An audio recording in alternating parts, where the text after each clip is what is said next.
भूल गया था, अच्छा याद दिला दिया।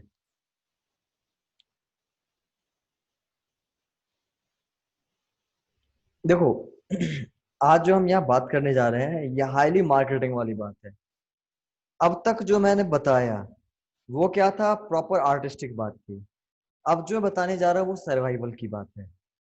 लेकिन सर्वाइवल कैसे, तो अपने सोल, अपने आत्मा को बेचने के रेट पे नहीं। हम पैसे कमाएंगे लेकिन आर्टिस्टिक तरीके से कमाएंगे, वो तरीका बता रहा हूँ कि किस तरीके से करना है। और सब लोग ध्यान से सुनना और बनाना, और रिटॉर्ट पे मैं पूरी कोशिश करूंगा सेल करने की, और देखते क्या होता है फिर।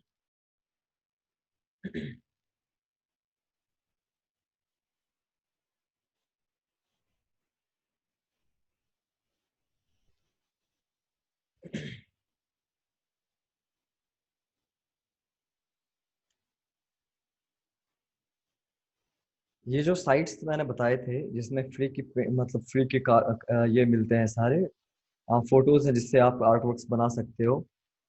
तो उस साइट पे से फोटो डाउनलोड करना है, उसको छापना नहीं है। उसको अपने तरीके से लाइट इंप्रूव करना हो गया, बैकग्राउंड इंप्रूव करना हो गया, दो चार फोटो को साथ साथ मिला के बनाना हो गया। जैसे एक घोड़ा ही है, उसके बगल में कोई एक खड़ा भी है इंसान, या जो कुछ भी हो गया, अपने दिमाग लगा के कलर्स वगैरह की अगर बात आ जाए तो कलर्स में भी सारा मिला मिला के नहीं, एक होता है ना पैच पैच लगा के हम वर्क बनाते हैं, कहीं पर हल्का सा लाइट लगा के, हल्का डार्क लगा के, कलर वाली क्लास कराने वाली है आगे, तो वो करके बनाना, या फिर किसी एक आर्ट वर्क को लेके पेन से ही बनाना, जो तरीका भी हम सीख रहे हैं पेन से अच्छे से बनाना। कहने का मतलब कि आर्टिस्टिक कर देना है उसे। अभी आप सबको सब्जेक्ट में प्रॉब्लम है। सब्जेक्ट में क्या प्रॉब्लम है कि उसके प्रोपोर्शंस बनाने में परेशानी आती है आपको। जैसे अगर मैं कहूं अभी अपने मन से आप एक इंसान बनाए तो मुश्किल हो जाएगी, अपने मन से एक घोड़ा बनाए तो परेशानी आएगी। तो इस चीज के लिए आपको क्या करना है, वहां से फोटोज देखना है। लेकिन बनाने के टाइम जब आपको फोटोज देख लिया आपने और उसको प्लॉट कर दिया अच्छे से, जब प्लॉट कर दिया उसके बाद तो आपके प्रोपोर्शन का खतरा खत्म हो गया ना, उसके बाद अपनी एक्सपेरिमेंट में स्टार्ट कर देनी है। थोड़ा बहुत कलर में हेल्प ले लेना है, अब समंदर है तो इस रंग का है, बट खुद से कुछ काम आपको स्टार्ट भी कर देना है।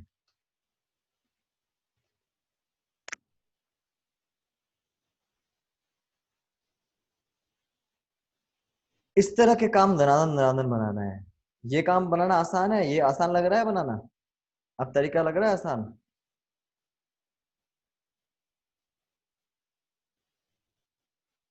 वहां से तो आप फोटोज भी कॉपी कर सकते हैं, वहां से आप फोटोज कॉपी भी कर सकते हैं, मगर स्टाइल आर्टिस्टिक होना चाहिए तब वो सेल होता है।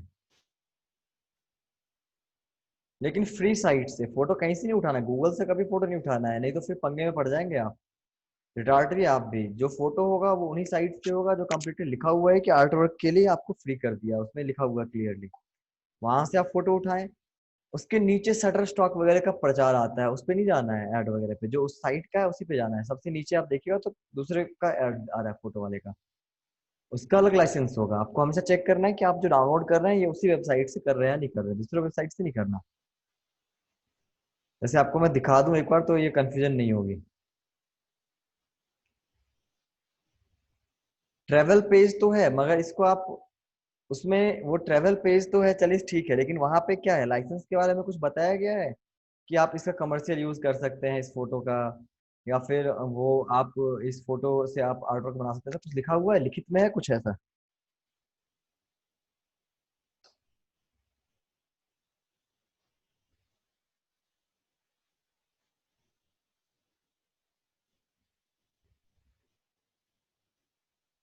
जब ये सब नहीं है, अगर तो नहीं पता का मतलब नहीं समझिए, तो इसको खैर आप प्रैक्टिस के लिए बना रहे हैं तो कोई प्रॉब्लम नहीं है, आप प्रैक्टिस के लिए इसे बना सकते हैं। लेकिन इसको सेल नहीं करना है, ठीक है। ये बस प्रैक्टिस के लिए आप बनाइए तो सही है, सेल नहीं करना है इसको। नहीं तो लंबे टाइम तक में भी कई प्रॉब्लम पड़ जाएगा कि वो बंदा कहीं से पैसे दे के भी लिया हो सकता है, जरूरी नहीं कि वो फ्री हो, फ्री हो भी सकता है नहीं भी हो सकता है। जब तक आपको यस ना है आप उसको नो मान के चलिए।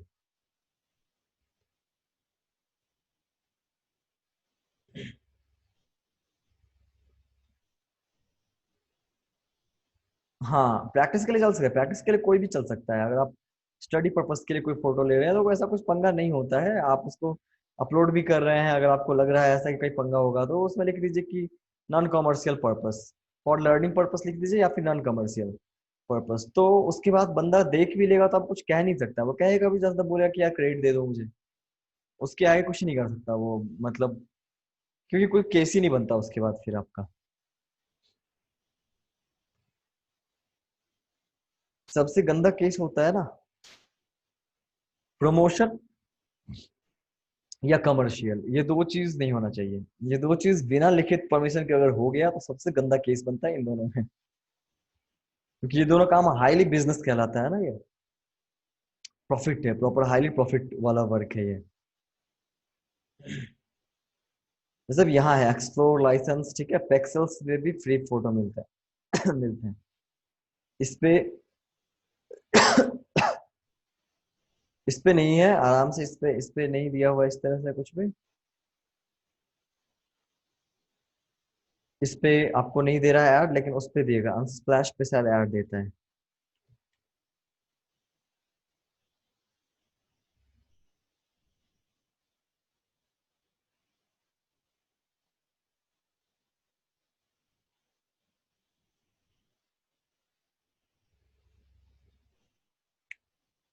पहले अपने फोटोज से खत्म हो जाएंगे तब नीचे दिखाएगा ये फोटो।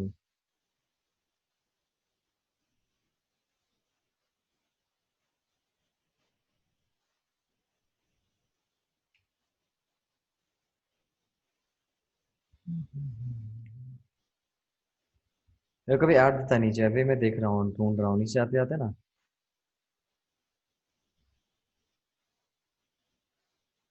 अभी बहुत टाइम लगेगा, फिर हटाइए। तो यहाँ से ना कुछ ऐसे ही फोटोज लेने हैं, रैंडम सर्च करना है, रैंडम सेलेक्ट कर लेना है कुछ भी।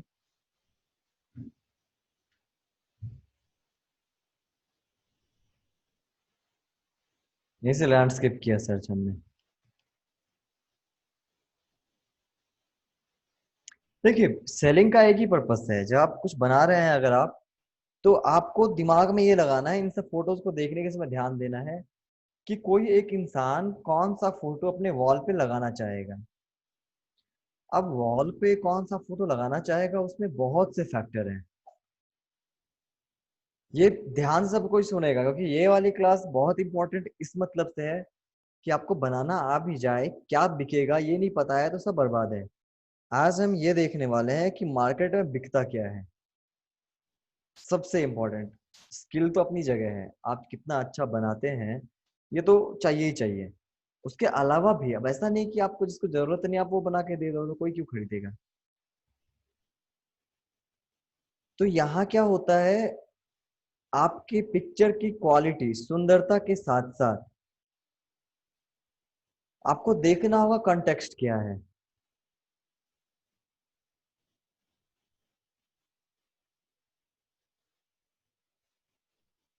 आपको ये देखना होगा कि वहां का कंटेक्स्ट क्या है, ठीक है।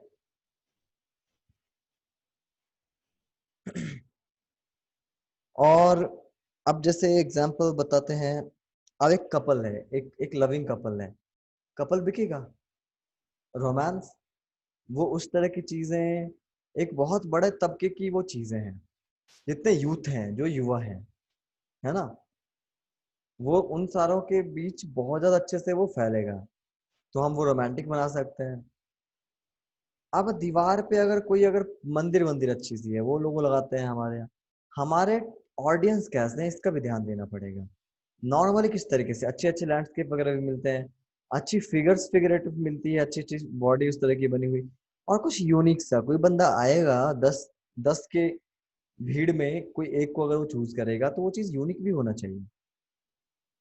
अगर आप प्रॉपर फोटो से सिर्फ आप अगर कॉपी कर रहे हैं तो फिर उसमें यूनिकनेस नहीं होगी, तो फिर वो तो बहुत सारे ऐसे, आप बाजार जाइए देखिए पोस्टर ढूंढिए एक से एक मिलेंगे आपको, सुंदर सुंदर सीनरी मिलेंगे, फिर कोई आपका क्यों खरीदेगा महंगा पैसा देके।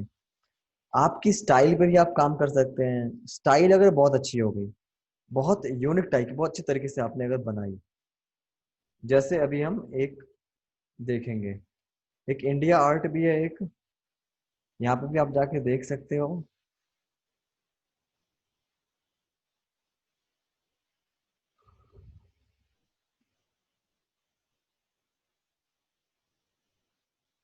अब इसको देखिए। कहाँ गई? ये वाली पेंटिंग सब कोई देख रहा है ना, सब लोग। ये वाली पेंटिंग भी किसी एक फोटो से बनाई गई होगी, हो सकता है, या फिर वहां से कोई ना कोई फोटो लिया होगा, या फिर वहां बैठ के नाव पे बैठ के, तो कम ही उम्मीद है कि आर्टिस्ट ऐसी फोटो पेंटिंग बनाएगा। बट इस पेंटिंग में कुछ खास है। इस पेंटिंग में कुछ कुछ खास इस मतलब से है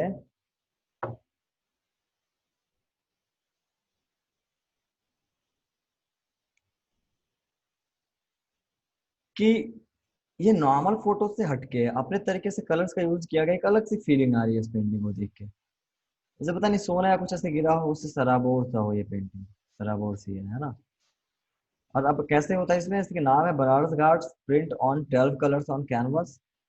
ठीक है, 12 कलर्स में प्रिंट है, in 12 colours of canvas, 20-25 inches. Other details edition of 25। Price ₹10,000। Price रखा गया है ₹143, डिलीवरी है। ठीक है, साइट से 143 डिलीवरी में है। अब इसके नीचे इसके बारे में डिटेल्स दिया हुआ है।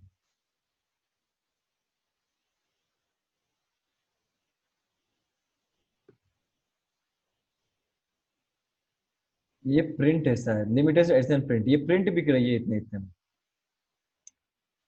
ये होता भी है, प्रिंट्स वगैरह अच्छे खासे प्राइस में बिकते हैं। अच्छी अच्छी गैलरीज पे अच्छे प्राइस में प्रिंट भी बिकते हैं, लेकिन उसके लिए वही आपको नाम बनाना पड़ेगा। नाम कैसे बनेगा? काम से बनेगा नाम, है ना। कल ही मैं बोल रहा था ना, कुछ लोग कहते हैं एम हुसैन कुछ आता नहीं था, तो वो वाली बात नहीं सोचनी है। नाम बनाने से बनता है, नाम किसी को मिलता नहीं है ऐसे। सेम आर्टिस्ट ने अभी ये नहीं, दूसरी आर्टिस्ट है, ये बनाया बनारस घाट, देखिए इसमें एक अलग सी बात है ना। कुछ अलग है। अब इस साइट सब पे आप जाइएगा ना, जहाँ प्रोफेशनल आर्ट गैलरीज हैं, आपको एक सबसे बढ़िया इंडिया दुनिया की सबसे अच्छी में, मैं आपको लेके जा रहा हूँ सबसे अच्छी जो है साची आर्ट गैलरी। और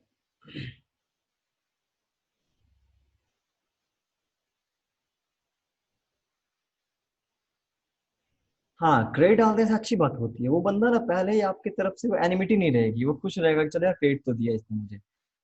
मगर फिर भी कमर्शियल काम नहीं करना, ठीक है, कमर्शियल काम हमें नहीं करना है, उसमें थोड़ी सी प्रॉब्लम है।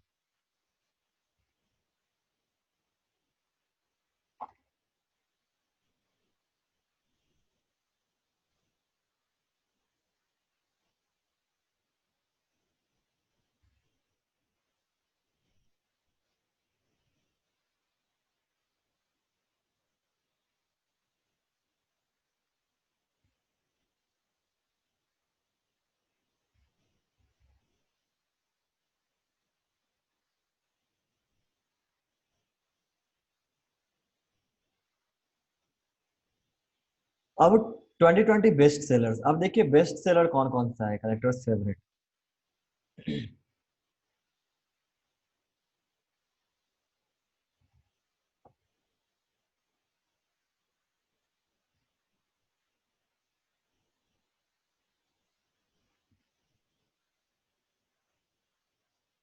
अब यहाँ देखिए इस साइड वाली पेंटिंग, ये भी किसी फोटोग्राफ से हो सकती है ना। ये भी किसी फोटोग्राफ से हो सकती है, लेकिन इसको देखिए किस तरह से बनाया गया है, कितना सुंदर, कितना ब्यूटीफुली बनाया गया है ना। बस पैच वर्क है बस।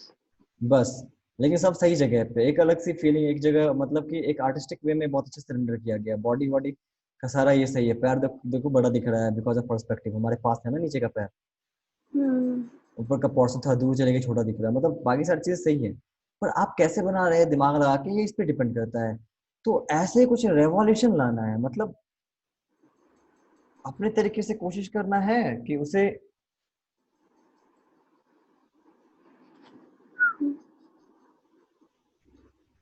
गिव इन रूम, एक रूम में कैसा दिखेगी ये देखिए, वो दिखाया गया। 1.5 फीट, ये सब है।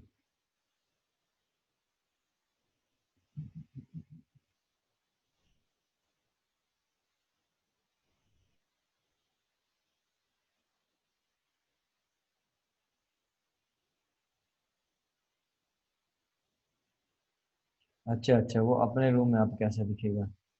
माई रूम आपके रूम में भी दिखाने के लायक है? वाह, ये तो अच्छी चीज़ है। ये सब कुछ ऐड करेंगे हम धीरे धीरे करके रेट आउट पे। अब ये एक बार लोड हो जाए आपको दिखाऊंगा दिखाऊंगा, एक भी पेंटिंग आपको रियलिस्टिक नहीं मिलेगी। बहुत मुश्किल से कुछ भी होगा तो उसमें एक अलग से कुछ होगा। पहला देखिए आप, वो नहीं है। दूसरा देखिए, वुमेन इन ब्लू नहीं है। यहाँ एक भी पेंटिंग आपको दिख रही है जो कि बिल्कुल नॉर्मल सी हो? अब लगेगा ये पेड़, मगर ये पेड़ नॉर्मल नहीं होगा, आपको खोलूंगा तो दिख जाएगा। हाँ। Venice beach painting. बट इसको भी देखिए, इसको भी पैच करके बहुत ज्यादा डिटेल्स ना ऐड किया गया है, दिख रहा है? हाँ, ये तो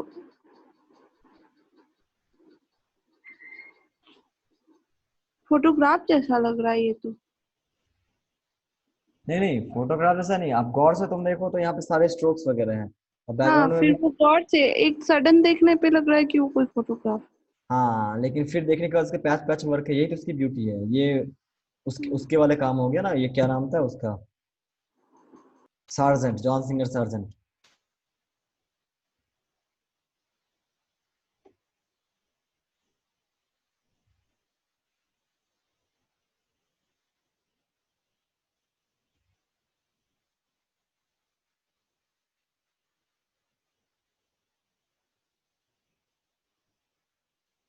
अब मुर्गा बनाया गया, मुर्गे को देखो, रियलिस्टिक में बनाया गया, मगर इसमें इसमें भी टेक्निक है। $510 में ये बिकी है।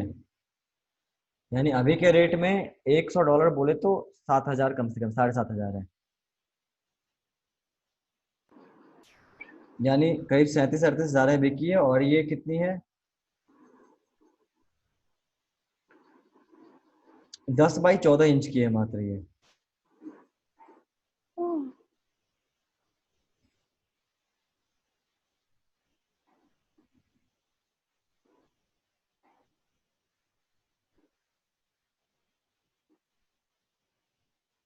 अब देखो पूछी है तो किस तरीके से स्ट्रोक से बनाया गया ना, इंक टाइप का लग रहा है। और बॉडी देखो वाटर कलर से कैसे फैला फैला हुआ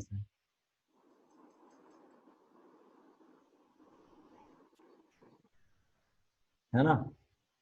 हम्म।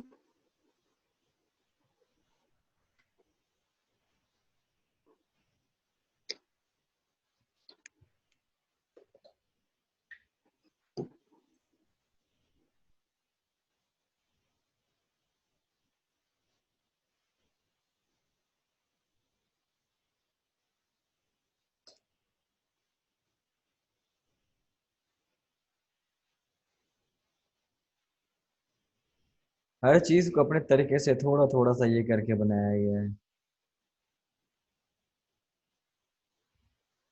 ये वाली पेंटिंग $2,000 में बिकी है भाई साहब। 35-33 हुआ, 35 इंच है। 33 ना 55 इंच, बड़ा सा है। पेपर पे बस बना हुआ है। $2,000। गाउश क्रेयन और ड्राइंग, ड्राइंग इंक, गाउश और क्रेयन, सब चारों चीज मिला के बनाया गया पेपर पे। 2,000 का मतलब हो गया अभी 1.5 लाख। तो ऐसे ऐसे चीज को ना हमें ये एक्सप्लोर करना है। जरूरी नहीं कि सबकी इतने बिक जाए या ये हो जाए या वहां तक पहुंच भी जाएंगे। पर हमें एक्सप्लोर इसलिए करना है कि देखना है कि आर्टिस्ट किस तरह क्रिएट करते हैं, बिल्कुल रियल नहीं बनाना, मतलब दिमाग खुलता है। सब देखने के बाद एक आइडिया मिलता है, दिमाग खुलता है। तो जितने ज्यादा हो सके देखना है, और यहाँ से कोई भी फोटो लेके भी उसे उस तरीके से करके ही बनाना है ना?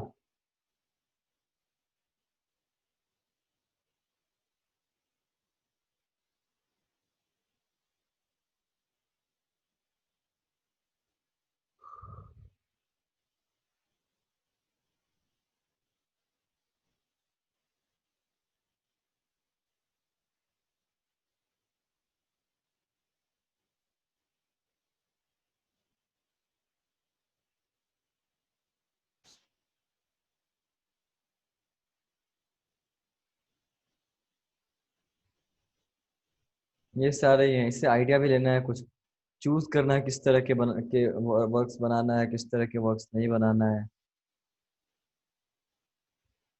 काबा है, नहीं नहीं नहीं, ये तो इंडिया का लग रहा है क्या?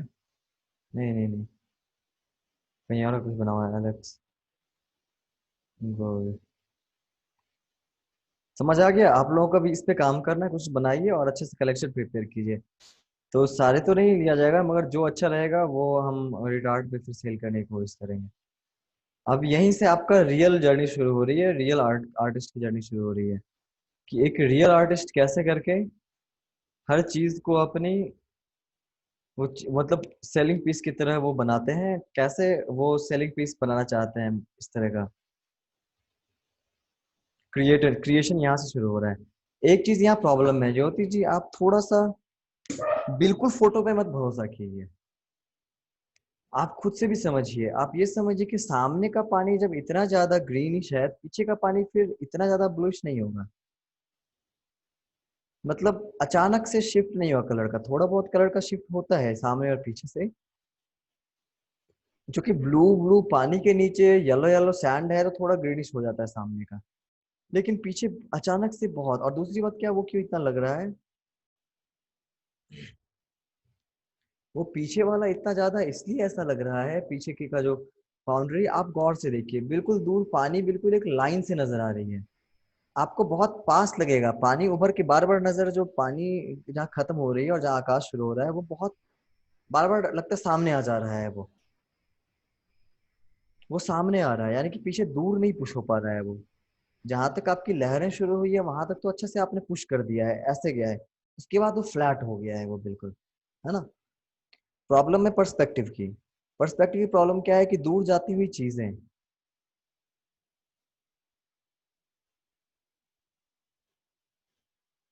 नहीं इनकम्प्लीट वर्क है, लेकिन ये चीज है, ये एक अलग चीज है, ये इनकम्प्लीट होने से फर्क नहीं है। डिटेल्स इनकम्प्लीट का मतलब होता है डिटेल्स कम है।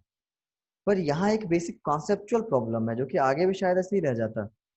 ये जो पीछे है ना, इसको इतना बारीक, इतना फाइन लाइन, आपको लाइन से निकलना पड़ेगा। लाइन से मत डूबिए आप, यहाँ भी लाइनिंग है, लाइन से आप मत डूबिए। दूर जाने वाली चीजें और डल होती जाती हैं, और बीच की सैचुरेशन इतनी हाई नहीं होती, वो उसको डल कीजिए, सैचुरेशन को लो कीजिए। वैल्यूज बीच वाला होगा, मिड वैल्यू, इतना डार्क भी नहीं होगा, ठीक है।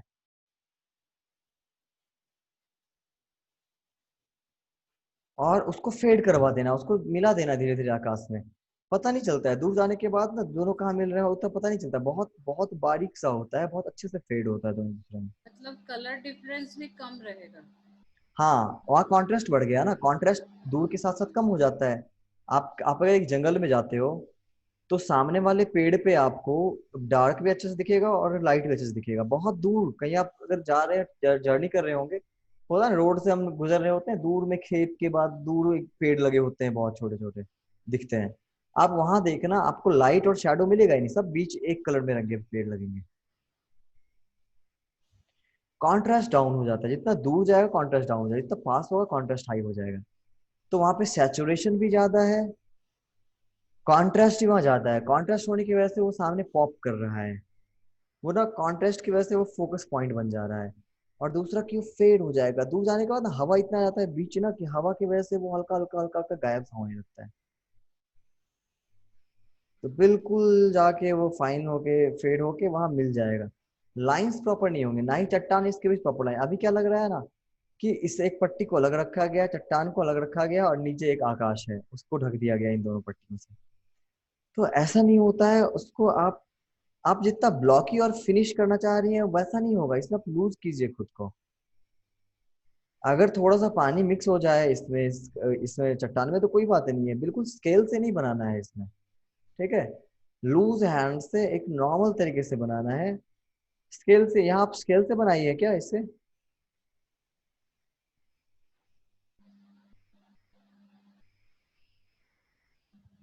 ये बहुत शार्प सा एकदम प्रॉपर सा एक कलर लग रहा है यहाँ।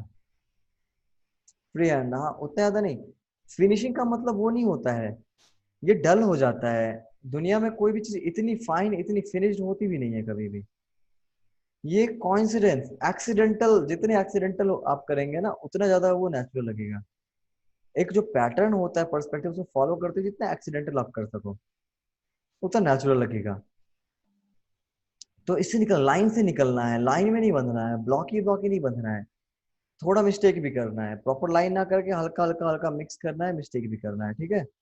सामने में से आपने अच्छा बनाया है। अभी यहाँ बालू देखिए और इसके ऊपर जो पानी चढ़ा हुआ है, कितना सही ब्लेंड और कितना परफेक्ट गया हुआ है ये। हाँ, यहाँ तक डेप्थ दिख रहा है, यहाँ तक कि लग रहा है कि पानी सामने आके हल्के हल्के से लाइट से जो वेव है उसके और सैंड के बीच थोड़ा सा जगह है because of the shadow beneath. तो वहां पे बहुत बढ़िया बनाए हैं। अब आप में कंप्लीटली ये प्रॉब्लम नहीं है। अब आपको थोड़ा सा जहां जहां प्रॉब्लम लगे वहां देखना पड़ेगा, अपने ही काम से देखिए, सामने वाले काम को और पीछे वाले को, आपको आइडिया मिल जाएगा। धीरे धीरे सुधार हो रहा है, बट बिल्कुल पीछे वाली जगह पे तो बिल्कुल भी उसको डाउन कर देना है। क्या क्या डाउन होगा? कॉन्ट्रास्ट डाउन होगा। कॉन्ट्रास्ट डाउन कैसे होगा? हर चीज एक्सट्रीम वैल्यू से मिड वैल्यू की तरफ आएगी, कॉन्ट्रास्ट अपने आप डाउन हो जाएगा। जितना एक्सट्रीम लाइट, जितना एक्सट्रीम डार्क, दोनों को आपस में रख दिया तो बहुत ज्यादा कॉन्ट्रास्ट बनेगा। लेकिन अगर दोनों के बीच वाले दो ग्रे को अगर रखा, थोड़ा सा डार्कर ग्रे थोड़ा लाइटर ग्रे, तो उसमें क्या ही बनेगा? कुछ नहीं बनेगा, बहुत कम, बहुत बारीक सा पता चलेगा आपको, हल्का फुल्का। कई बार तो वो इतना पास आ जाता है कि पता भी नहीं चलता। दूसरा क्या है? सैचुरेशन। दूर जाते हुए चीजें ब्राइटर कम हो जाएंगे। ब्राइटर का मतलब क्या है? कि उसकी प्योरिटी कम हो जाएगी, वो इम्प्योर हो जाएगा। जो भी इम्प्योर चीजें होती हैं,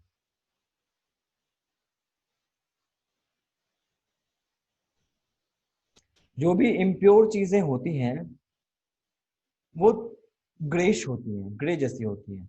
यानी उसमें क्या होता है कि कोई भी इम्प्योर कैसे दिखेगा कलर? जब उसमें सिर्फ वही पिगमेंट ना हो के बाकी पिगमेंट्स भी मिल जाएं। यानी कि वहां पे हम कॉम्प्लीमेंट्री कलर मिक्स करेंगे। सारे के सारे मिलने के बाद डल हो जाते हैं, है ना। तो कॉम्प्लीमेंट्री कलर मिक्स करके उसके सैचुरेशन को डिसैचुरेट करेंगे और फिर लगाएंगे। फिर डार्क और लाइट की बात है तो मिड वैल्यू पे आना है। वहां पे भी अगर हम डिसैचुरेट करेंगे तो वो डार्क की तरफ चला जाएगा, है ना। डिसैचुरेशन के बाद ऑब्वियसली ब्लैक की तरफ जाता है। तो वो ना करके ब्लैक की तरफ ना करना है हमें, और डार्कनेस नहीं होने देना है, उसे लाइट रखना है, ठीक है। तो इन चीजों पे ध्यान दीजिएगा। और सेपरेशन बाउंड्री नहीं, हल्का हल्का फेड हो जाएगा। जितनी दूर जाएगी चीजें उतनी ज्यादा वो फेड हो जाएंगी, है ना। तो खैर सही है। वैसे कलर्स वगैरह सही आ रहे हैं। सबसे अच्छा मुझे लग रहा है इसमें सामने का। अगर इस पेंटिंग को हाफ पे डिवाइड किया जाए इस वेव से, सामने वाला बहुत अच्छा लग रहा है।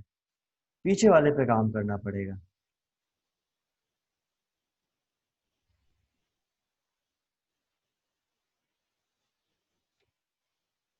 वैसे है, प्रोग्रेस है। थोड़ा सा करने के बाद ना ये हो जाएगा सारा कुछ। हाँ, मैम को मैंने नहीं बताया, मैम को बताया था। मैम, मैंने अब जो एक तो पेमेंट का था ही, अब शिपिंग का भी मैंने ये ले लिया है। जो मेंबरशिप होती है ना, प्रॉपर आप बिजनेस मेंबरशिप लेते हो, जो third party ship provide, shipment provide करने वाली जो होती है, सारा कुछ आपके ऑर्डर्स का केयर कर लेती है। वहां से पिक करके वहां पे डाल देना, है ना। जिसे पिक भी होता है वो वाला प्रॉपर मैंने ले लिया है।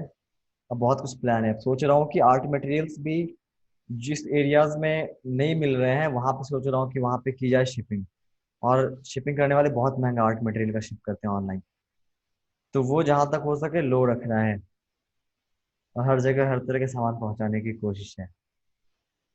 सही आइडिया है सोनाली मैम? बहुत बहुत अच्छा, बहुत बढ़िया। क्योंकि बहुत बड़ी परेशानी है, खास करके मैं बिहार से हूँ। बिहार की तो मत पूछिए। वहां की हालत इतनी गंदी है, इस मामले में इतनी गंदी है। ये अर्चना मीनाक्षी वहीं की है, तो मीनाक्षी तो अब यहाँ रह रही है, और अर्चना भी पटना रह रही है। तो थोड़ा सा हाल सही हो गया। पटना में एक शॉप, पूरे बिहार में आर्ट के नाम पे अगर आप कहिएगा कि प्रॉपर फाइन आर्ट का शॉप, एक शॉप है। Can you believe? सिर्फ एक? Can you believe? क्यों अर्चना, मैं झूठ बोल रहा हूँ, गलत बोल रहा हूँ तो बताओ। और वहां इधर भी चीजें नहीं कुछ बची, भी हाँ। नहीं मिलता है। हम लोग को भी बहुत प्रॉब्लम हो रही है। है ना। आपको स्टेशनरी की शॉप मिल जाएगी, क्रेन वगैरह खरीदिए मिल जाएगा। आप ऑयल पेंटिंग बोले, उनको पता भी नहीं ऑयल पेंट होता क्या है। हाँ, और प्रॉपर तो बस यहाँ पे बस एक आर्ट कॉलेज के पास एक बस बस दुकान है, वही। जो वो सारे रखते हैं सप्लाईज उसी वगैरह। की बात, वही म्यूजियम के पीछे वाला जो है ना। हाँ हाँ, बस वही। बस वही एक ढंग की जो कहिएगा ना, जो कम से कम समझ पाएंगे आप, जो कहेंगे कम से कम उनको समझ आए। पैलेट क्या होता है, ब्रश क्या, नेचुरल हेयर ये ब्रश क्या होता है। बाकी सब इससे कैमल अच्छा का है, हमारा कैमल का अच्छा है। है, मतलब नागपुर में एक दो शॉप, दो तीन शॉप है, वो तो काफी फेमस है, यानी बहुत बड़े हैं वो। नहीं नहीं, मैं आपको जो बता रहा हूँ ना मैम, हाँ तो जो ये जो शॉप एक बता रहा, उस शॉप में भी बहुत लिमिटेड चीजें मिलती है, आपको चॉइस नहीं मिलता है, जो मिला वो ले लो बस। नहीं, हमारे यहाँ बहुत ही अच्छा है। एक तो बहुत फेमस है नागपुर का मयूर स्टेशनर्स करके, उसके हम्म। 3-4 ब्रांच है। और एक है नोवेल्टी। ये दोनों बहुत ही फेमस है। यानी यहाँ पे आर्ट कॉलेज के बच्चे भी दिखते हैं, इंजीनियरिंग कॉलेज के बच्चे दिखते हैं, मतलब हर तरह के हाँ, तीन ये चार ये ये ये भी ये करते हैं। ये बात बहुत इंपॉर्टेंट है। सबसे बड़ी परेशानी क्या है कि हमारे यहाँ आर्ट कॉलेज, इंजीनियरिंग कॉलेज तो है ही नहीं शायद। हाँ वो है, वो ITI लेवल पे है कुछ कॉलेज, लेकिन उनका हालत भी समझिए वही ठप ही है, मतलब कभी नहीं जाना, कभी कुछ ऐसे नहीं करना। मैंने एक बार ट्रेनिंग हमें करना था जब मैं इंजीनियरिंग में था, तो मैं आके सोचा होम टाउन में कर लूँ, और इतना गंदा रहा, कुछ भी नहीं रहा। कुछ भी ट्रेनिंग के नाम पे कुछ नहीं, बस आप जाओ एनरोल करो, घर में बैठ के सोए रहो, एक दिन छाप लो बस एक कॉपी से लेके, हो गया बस। तो कुछ है ही नहीं वहां पे, इसलिए कोई माहौल नहीं है। लेकिन अभी माहौल बन रहा है, लेकिन वहां पे कोई प्रोवाइड करने वाले नहीं है। फ्लिपकार्ट अमेजोन प्रोवाइड करते हैं, पर आपको सच बताऊं तो इतना महंगा, इतना महंगा, करीब करीब 2 टाइम्स प्राइस हो जाता है अच्छा, इनसे आप कुछ हाँ खरीदो तो आर्ट मटेरियल का। आर्ट मटेरियल बिल्कुल भी इन सब से मंगाने की चीज नहीं है। इलेक्ट्रॉनिक्स वगैरह जितना सस्ता उतना ही महंगा है। मतलब यहाँ पे डिस्काउंट के बाद जो चीजें नॉर्मली मैं 450 500 में लेता हूँ, वो अगर ऑनलाइन मंगवाया तो 700 800 पड़ जा रहा है, तो क्या फायदा है। बहुत ज्यादा महंगा। तो इसलिए मुझे लग रहा है कि बहुत सारे और ऑप्शन भी हैं, हो सकता है वहां पे और भी, अगर सही तरीके से कॉस्ट इफेक्टिव वे में अगर सब कुछ कराना चाहें, तो वहां पे पार्टनरशिप की बात हो सकती है, जो कि आइडिया सुषमा मैम का आइडिया था। आज हमारी बात हुई थी इन सबको लेके, सुषमा मैम खुद भी एक एंटरप्रेन्योर है, पता ही होगा आप लोगों को। हम्म। तो मैं उनसे आइडिया ले रहा था, क्योंकि इस चीज में तो वो आगे हैं मेरे से काफी, खासकर शिपिंग पैकेजिंग इन सब का बहुत अच्छा आइडिया है उनको।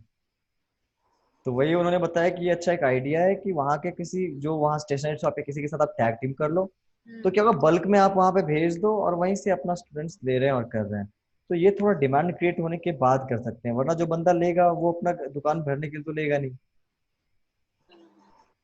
तो इस वजह से कुछ ऑनलाइन होगा और धीरे धीरे सोचा जाएगा। बट सोच रहा हूँ कि आर्ट मटेरियल्स क्लास तो मैं दे देता हूँ वहाँ के बच्चों को, चलो क्लास ले लो, मैगजीन ही पहुंचा दूंगा, लेकिन वो करेंगे क्या जब उनके पास कुछ बनाने के लिए होगा ही नहीं।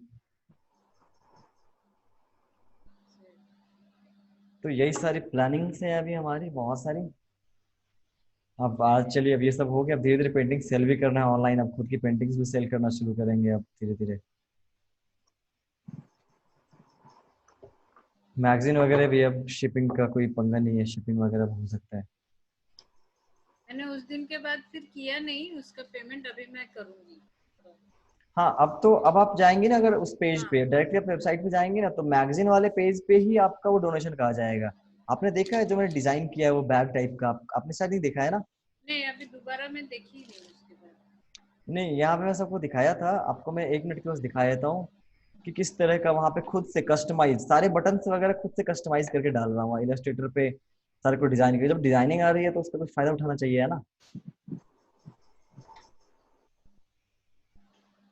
तो आज यही सब बातें हमारी हो रही थी कि किस तरीके से ना हमें पेंटिंग बनानी है जो सेलिंग पीस भी हो और क्रिएटिविटी भी ऐड कर ले। यानी फोटो को अगर हमें रेफरेंस लेना भी है, अगर अभी हम उस स्टेज पे नहीं है कि अपने मन से हम कुछ भी कर सकें, तो वहां पे अगर हम ये करेंगे भी, तो हमें ऐसे करना है कि हमारे पास खुद का उसमें कुछ हो, यानी आर्टिस्टिक हो कुछ थोड़ा सा, तभी हमारा वो सक्सेसफुल रहेगा।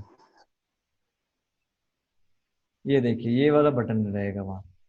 तो पहले शैडो नहीं डाला तो बटन सा लग नहीं रहा था, अब ये शैडो डाल दिया तो लग रहा है कुछ उभरा हुआ सा हो। और अभी इसे और भी कस्टमाइज करूंगा तो ऐसा लगेगा कि अपने यहाँ पे बटन उठा हुआ सा एक चॉकलेट टाइप का बन जाएगा बटन, वो भी अभी करना है। तो अभी तो नहीं किया, मगर वो भी करूंगा सोच रहा हूँ। और वहां पे जाइएगा तो वो जो हॉवर करने का जूम करेगा, ये सब होगा, तो आराम से वहीं अब पेज है। और इंस्टा मुझे भी कोई प्रॉब्लम नहीं, अब ये प्रॉब्लम भी नहीं आपको इतना ही करना है, अब है उसका एक मिनिमम लिमिट है, और आप अपने अकॉर्डिंग एग्जैक्टली सेम फिगर आप डाल सकते हैं जो आपको चाहिए। एग्जैक्टली उतना ही अमाउंट है, जो आप जितना चाहे वो कर सकते हैं। तो अब प्रॉपर प्रोफेशनल सॉल्यूशन हो गया है हमारा, है ना। तो अब पेमेंट का सही है चक्कर, पूरे वर्ल्ड में कहीं कोई ले सकता है। शिपिंग का कोई दिक्कत नहीं, इंडिया में हर जगह हो ही सकता है। अगर मैं प्लान अपडेट करूँ तो मैं वर्ल्ड में भी मैं इससे शिप कर सकता हूँ।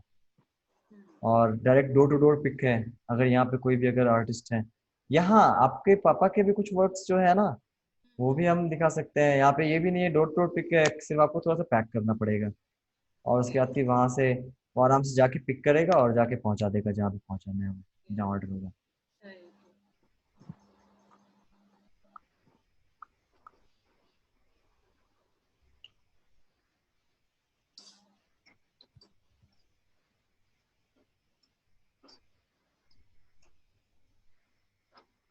ये हैंड सोचा था मैं, मगर हैंड कट करके रखा लेकिन मजा नहीं आया, तो हैंड हटा दिया। तो यही सारी चीजें हैं। अब मैम ने भेज दिया, चलिए thank you. Inside sales Shiprocket. तो अब ये तो आ गया समझ में, आज को कुछ बनाया नहीं, कुछ और सवाल हो आर्ट से जुड़ा हुआ, क्योंकि हम लोग ठीक ठाक चल रहे हैं बहुत। सॉरी, हम लोग का जो फिगर वगैरह सीखने का भी रफ्तार है वो ठीक ठाक चल रहा है। आप ये बता दीजिए कि आप लोग, क्योंकि एक बस एक एज ग्रुप अब हमें देखना है, मेन हमारा एज ग्रुप रह गया है, फिर तो प्रैक्टिस प्रैक्टिस की बात है, अब प्रैक्टिस करते रहेंगे हम। और आप लोग जितना बनाए उतना सही है। आप लोगों को आर्ट से जुड़ी हुई प्रोफेशनल आर्ट हो गया या कुछ भी ऐसा हो गया, इसमें से कुछ कुछ नॉलेज आपको लेनी है, कुछ सवाल कभी मन में उठा हो आपके या मन में उठता हो किसी तरह का, art market related, art art learning से रिलेटेड, आर्ट एग्जीबिशन या कॉम्पिटिशन, किसी तरह की कोई भी चीज हो अगर जुड़ी हुई आर्ट से, अगर आपके मन में कोई सवाल अगर उठ रहा हो तो प्लीज यू कैन आस्क।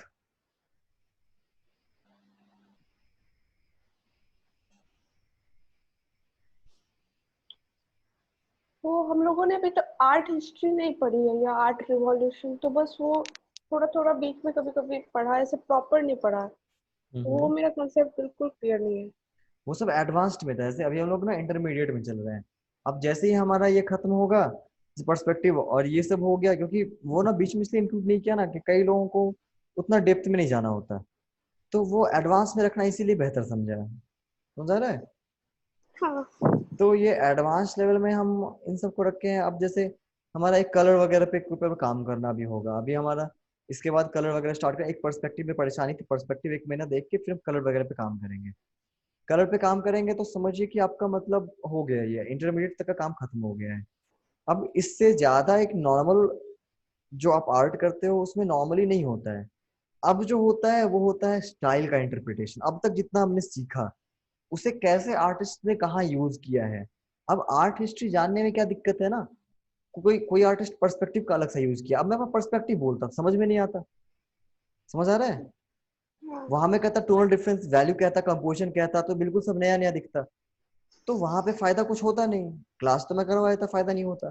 अब हम अगर वहां जाएंगे तो हमारे पास समझने के लायक जो जो टर्मिनोलॉजीज हैं, जो कॉन्सेप्ट है वो हमारा क्लियर है। अब हम देखेंगे उसका एप्लीकेशन कैसे किया है आर्टिस्ट ने और कैसे आर्ट ग्रो किया। अब जो पढ़ेंगे ना हम आर्ट हिस्ट्री तो सब समझ आएगा, वरना स्टाइल्स के भी डिफरेंस समझना भी बहुत मुश्किल है, यहाँ तक कि एब्स्ट्रैक्ट समझने में बहुत प्रॉब्लम हो रही है लोगों को। व्हाट इज एब्स्ट्रैक्ट तक में बहुत परेशानी होती है ना। हाँ।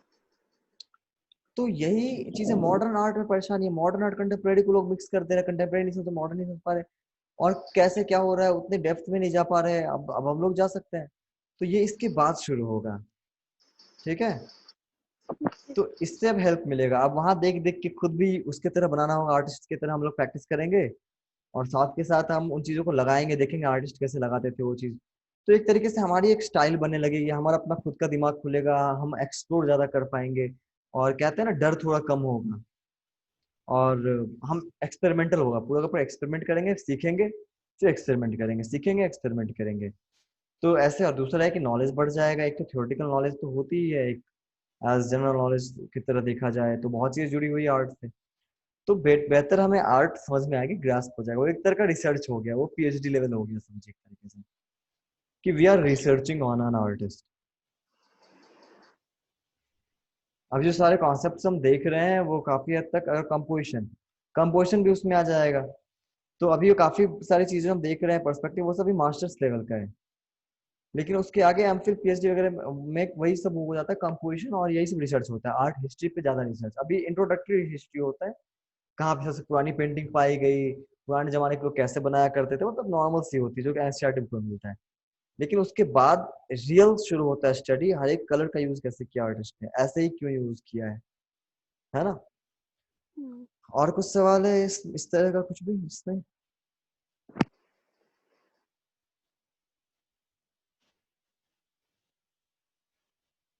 आर्ट रिलेटेड जो एग्जाम्स होते हैं ना, एलिमेंट्री फिर इंटरमीडिएट, हम्म।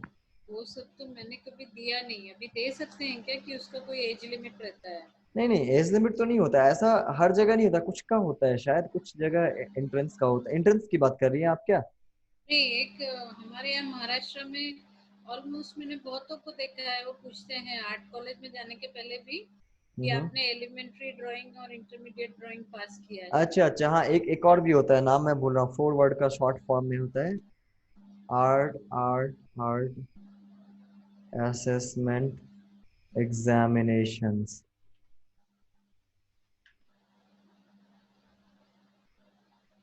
इसका कोई ऑनलाइन वगैरह कुछ होता होगा तो अभी हम दे सकते हैं, क्योंकि अभी तो कोई एग्जाम्स के चांसेस नहीं है। हम्म। होता है, वो होता तो बहुत सारा है, मतलब एक एंट्रेंस वगैरह पढ़ने के लिए, और एक होता है, ये नाम मैं भूल रहा हूँ अभी। बहुत सारे कॉलेज तो उसी एग्जाम के बेसिस पे लेती हैं, बहुत सारे तो। हम्म। जैसे गेट कैसे हो गया, गेट वगैरह टाइप का हो हम्म। जाता है वो भी। आप उसी की बात कर रही है ना, गेट जैसा, जैसे एग्जाम हो गया, जैसे गेट आप। जैसा और और मतलब, आईआईटी का जो होता है वो क्या कहते हैं, जो एक हाँ वो एग्जाम तो होता है? नाटा वगैरह रहता है, नाटा, नाटा हाँ नाटा है, एक नाटा हो गया वैसा। नाटा हो गया। नहीं, हमारे यहाँ ना इधर महाराष्ट्र में बहुत चलता है। वो हम्म। लोग अगर जैसे सिर्फ बीएफए अगर करना है तो वो जरूर पूछते हैं कि आपने एलिमेंट्री ड्राइंग और इंटरमीडिएट ड्राइंग पास किया है क्या। मैंने कभी दिया नहीं वो एग्जाम। मैं समझ गया थोड़ा थोड़ा, हाँ, बहुत तरह के ये भी होते हैं ना, एलिमेंट्री ड्राइंग एग्जाम्स। वो आपको सर्टिफिकेट प्रोवाइड कर, सर्टिफिकेट ऑफ हाँ, जस्ट प्रोफिशिएंसी। एक सर्टिफिकेट। हाँ। हाँ, सर्टिफिकेट ऑफ प्रोफिशिएंसी प्रोवाइड करते हैं, हम्म। सीओएफ। वही। इटरेटिव बाय आर्ट डायरेक्टरेट, हाँ हाँ हाँ, वो होता है।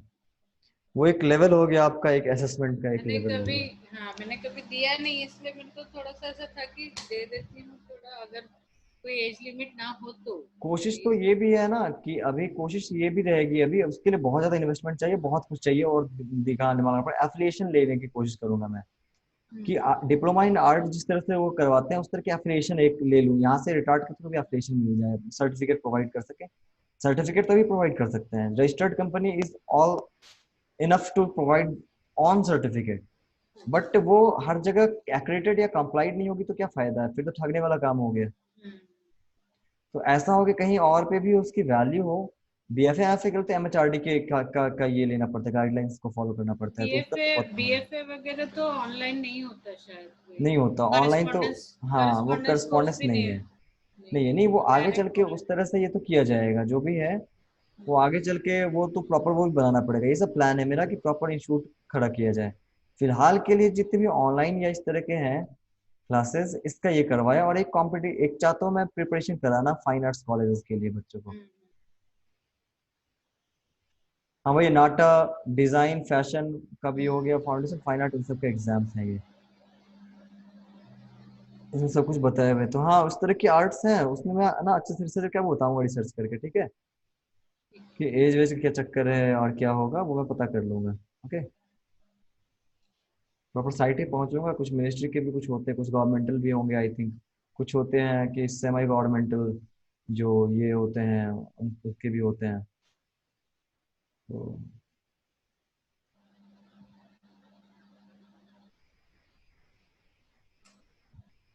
और कोई सवाल है किसी का?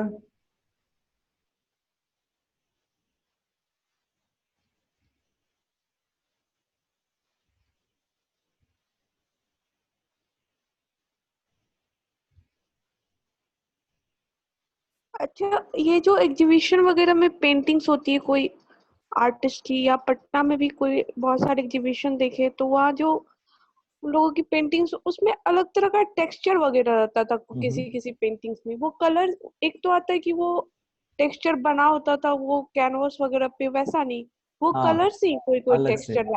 अब हाँ, बता रहा हूँ, कलर। नहीं, कलर से तो बनाना मतलब कि बहुत अच्छा रिकमेंडेड नहीं होता है, कलर अगर आप अगर हाई क्वालिटी का यूज कर रहे हैं तो बहुत परेशानी होगी, बहुत महंगा पड़ेगा वो फालतू का। तो मैं दिखाता हूँ किस चीज से वो बनाते टेक्सचर, 1 मिनट। तो जैसे क्या जेसो जेसो ऐसी कुछ है।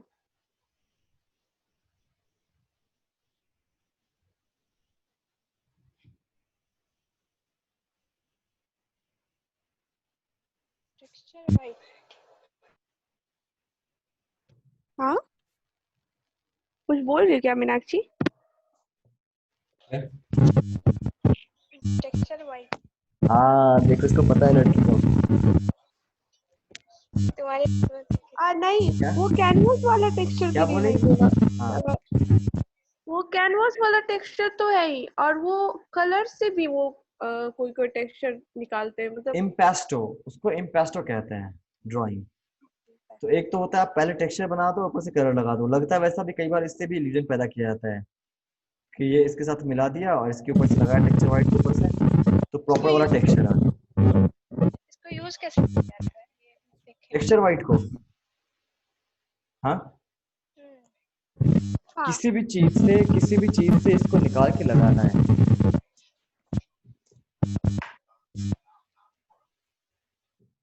पहले तो ये देखना होगा हमें कि इनफैक्ट ये होता कैसे है। ये बिल्कुल टाइट होता है, टाइट। अरे, और स्मेल वगैरह प्रॉपर एक्रेलिक समझो, एक्रेलिक है, हेवी बॉडी एक्रेलिक होता है ना, हेवी बॉडी एक्रेलिक, ऐसा ही। अब देख लो यहाँ किस तरह से टाइट है, दिख रहा है? देखो फुल स्क्रीन कर दे दो, ऑटो फोकस कर देगा इसको। इसको टाइट होती है, इसको ना हम या तो पैलेट टाइप जैसा जैसा आपको चाहिए। मीनाक्षी लगता है इंटरफेरेंस आ रही है, एक बार म्यूट करोगे मीनाक्षी, फिर जब बोलना होगा तो ऑन कर देना, ठीक है? हाँ अब इंटरफेरेंस खत्म होगी। तो इसको आप जैसा टेक्सचर चाहते हो आप वैसा कर सकते हैं। अब टेक्सचर आप कैसा चाहते हैं, चाहे तो आप इम्पेस्टो मतलब ये नाइफ वर्क टाइप का कर दिखाना चाहते हैं तो नाइफ से बना लीजिए आप। और अगर आपको मर्जी है कोई और कुछ चीज, कुछ से भी आप कर सकते हैं। पत्थर है ना, एक पत्थर पत्थर उठा के लगा दिया, पत्थर उठा के ऐसे से चिपका रहे हैं तो एक अलग टेक्सचर बनेगा। टाइट साइज की चीज होता है, उसको बस लगाया कैनवास पे, जैसा टेक्सचर आप वैसा बना दो, आपको जो मर्जी वैसे। हाथ का टेक्सचर ना हाथ से टेक्सचर बना दो आप। ब्रश कड़े वाला रुखड़े वाला पुराने ब्रश लेके उससे भी लाइनिंग लाइनिंग वाला टेक्सचर बनाना है, वो भी बना दो आप। तो इट डजंट मैटर कि आप कैसा बना रहे, टेक्सचर जैसा चाहिए वैसा बना दें आप। इसको पेंटिंग के पहले सबसे पहले लगाना पड़ेगा। हाँ बेस तैयार करने में इसकी लगाया जाता है। इसको मीडियम नहीं लगता नहीं? नहीं नहीं, ये सीधा ऐसे ही है ये। डायरेक्ट। हाँ ये बैकग्राउंड वाली चीज है, अब देखिए दिख रहा है? ये हम भी हाँ ऑर्डर दिए हैं। अब देखो इसको नीचे कर दिया बिल्कुल, फिर भी ये गिरेगा नहीं, ये बिल्कुल इन्वर्टेड है, इतना टाइट है कि इसे बिल्कुल उल्टा कर दो फिर भी नहीं गिरेगा ये। और ना ही शेप इसका बिगड़ा, जैसा था शेप वैसा का वैसा ही अंदर है, जैसा निकाला था मैंने वैसा ही शेप आज तक है। एक मिनट, और बेटर विजन, इतना वाइट है ना ये,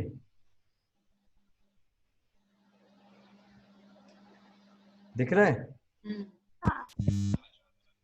जैसा निकाला वैसा का वैसा ही है, और ये ऐसा ही रहेगा।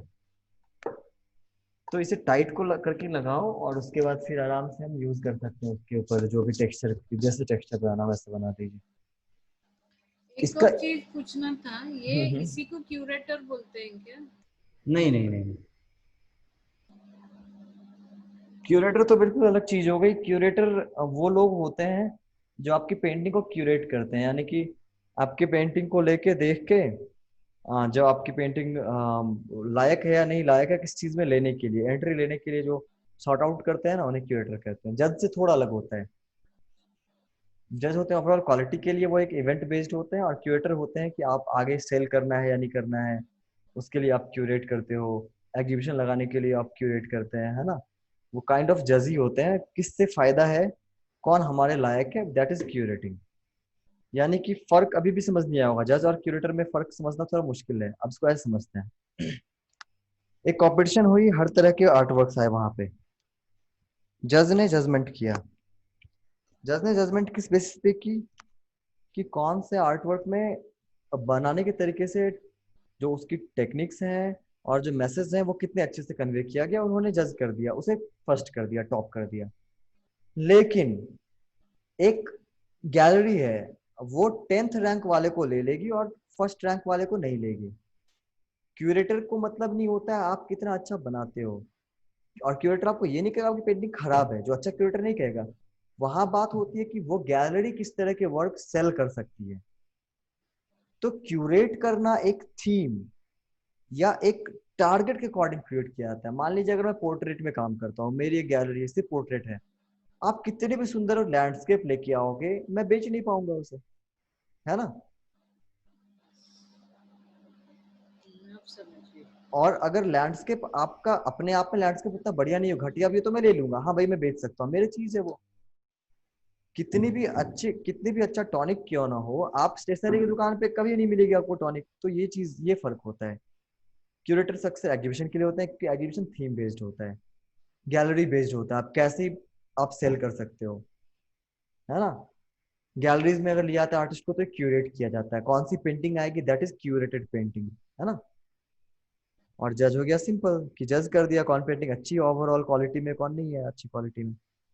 तो ये फर्क है, बहुत बारीक सा फर्क है, लेकिन जब प्रैक्टिकलिटी देखिएगा तो तुरंत आसान से समझ में आ जाएगा। आगे सबको समझ। आप लोग ना गैलरीज वगैरह जाना शुरू कर दीजिए ऑनलाइन, अभी तो ऑफलाइन नहीं जाना है, ऑनलाइन कहीं से भी कोई जा सकता है। वहां पे आपको ये सब टर्म समझ में आएंगे, जो समझ में नहीं आया मेरे से पूछ लिया कीजिए। जैसे क्यूरेटेड बाई, नाम दिया रहेगा, क्यूरेटर का नाम दिया रहेगा। क्यूरेटर्स आर द स्पेशलिस्ट, अपने एरिया में स्पेशलिस्ट होते हैं, जो आर्ट के साइड भी उन्हें पता होता है और मार्केटिंग में भी पता होता है। आर्ट प्लस मार्केटिंग मिला दिया जाए, दैट इज क्यूरेटर का काम। जज ओनली आर्ट साइड है, मार्केटिंग से कोई मतलब नहीं उन्हें। तो क्यूरेटेड बाय ये वाले अलग अलग क्यूरेटर्स होते हैं, उनके द्वारा क्यूरेट की जाती है। तो इस तरीके से ना कोई भी चीज नॉर्मली चलती है। बहुत सारे ऐसे जो होते हैं कॉम्पिटिशन में 2 4 5 क्यूरेटर होते हैं, सबको सब मिलके अपनी अपनी बात कहते हैं कि ये सही रहेगा हमारे लिए, सही नहीं रहेगा, है ना। और किसी का कोई सवाल है आर्ट से जुड़ा हुआ, कोई सा भी सवाल, क्योंकि ये स्किप नहीं होना है। वो फिनिश कराना तो मैं करवा ही दूंगा, वो फिगर का तो आप फिक्र मत कीजिए। हम लोग बहुत तेज सीखते हैं, एक दिन में सीख जाते हैं। पर ये कुछ चीजें अभी जाननी बहुत जरूरी है, क्योंकि अब हम लोग ट्रांजिशन कर रहे हैं, जिस तरह रिटार्ड ट्रांजिशन कर रहा है सेलिंग फेज में प्रोफेशनल तरफ, तो मैं चाहता हूँ कि आप सब भी उस तरीके से ट्रांजिशन करें। और ये क्लास भी एंड होने पे आ रही है, अब उसको प्रोफेशनल तरीके से हम बनाएं। अब इंटरमीडिएट तो लास्ट होने वाला है, तो अब का टाइम आ गया है कि you can either enroll in some vocational program. Photoshop हो गया, इलस्ट्रेटर हो गया, ये सब अब आप सीख सकते हैं, पहले नहीं सीख पाते, कोई लाइट की प्रॉब्लम होती। और हमारे यहाँ सुषमा मैम तो बताया ही है, वो लोग ठगते हैं, वो कह देंगे कि सब आप आ जाओ, होता कुछ नहीं है, कुछ समझ नहीं आएगा। लाइट हो गया, शेप्स हो गया, कंपोजिशन हो गया, है ना, फोकस हो गया, ये सब समझ तो आता नहीं है। ठीक है, एग्जीबिशन के बारे में तो अब आप लोग का दो चीज है। इंटरमीडिएट के बाद क्या होगा, या तो आप आर्ट में डेप्थ में जा सकते हैं, वो भी सही है। आगे की चीज जो रियल जो आर्ट देखते हैं हम, आर्टिस्ट ऐसे ही क्यों ड्रॉ करते हैं पेंटिंग्स अपनी, फिर एम्फिसन ऐसे क्यों ड्रॉ करते हैं, आर्ट हिस्ट्री हो गया, स्टाइल डेवलपमेंट हो गया, है ना, एक्सप्लोर करना हो गया, ये सब आगे एडवांस लेवल पे चलेगा। या नहीं तो आप अब इस लेवल पे आप अपना सेल भी कर सकते हैं, जिस लेवल तक अभी है। अगर आप इतने को अच्छा सही कर लिए तो आपकी सेल शुरू हो जाएगी, इतने पर कमांड अगर आप पा ली जितने हम पढ़े। और हालांकि उसको आगे बढ़ाने के लिए जितना डेप्थ हो नॉलेज में उतना बढ़िया है। और तीसरी ये है कि आप कोई वोकेशनल कोर्स कर सकते हैं, जिसमें बेसिक्स चाहिए ही होता है। जितना भी डिजाइनिंग कोर्स हो गए, ये सब कोर्स में अगर आप ये सीख के जाओगे, तो वही लोग आज डिजाइनर भी अच्छे वही डिजाइनर है ना जो अच्छे आर्टिस्ट हैं।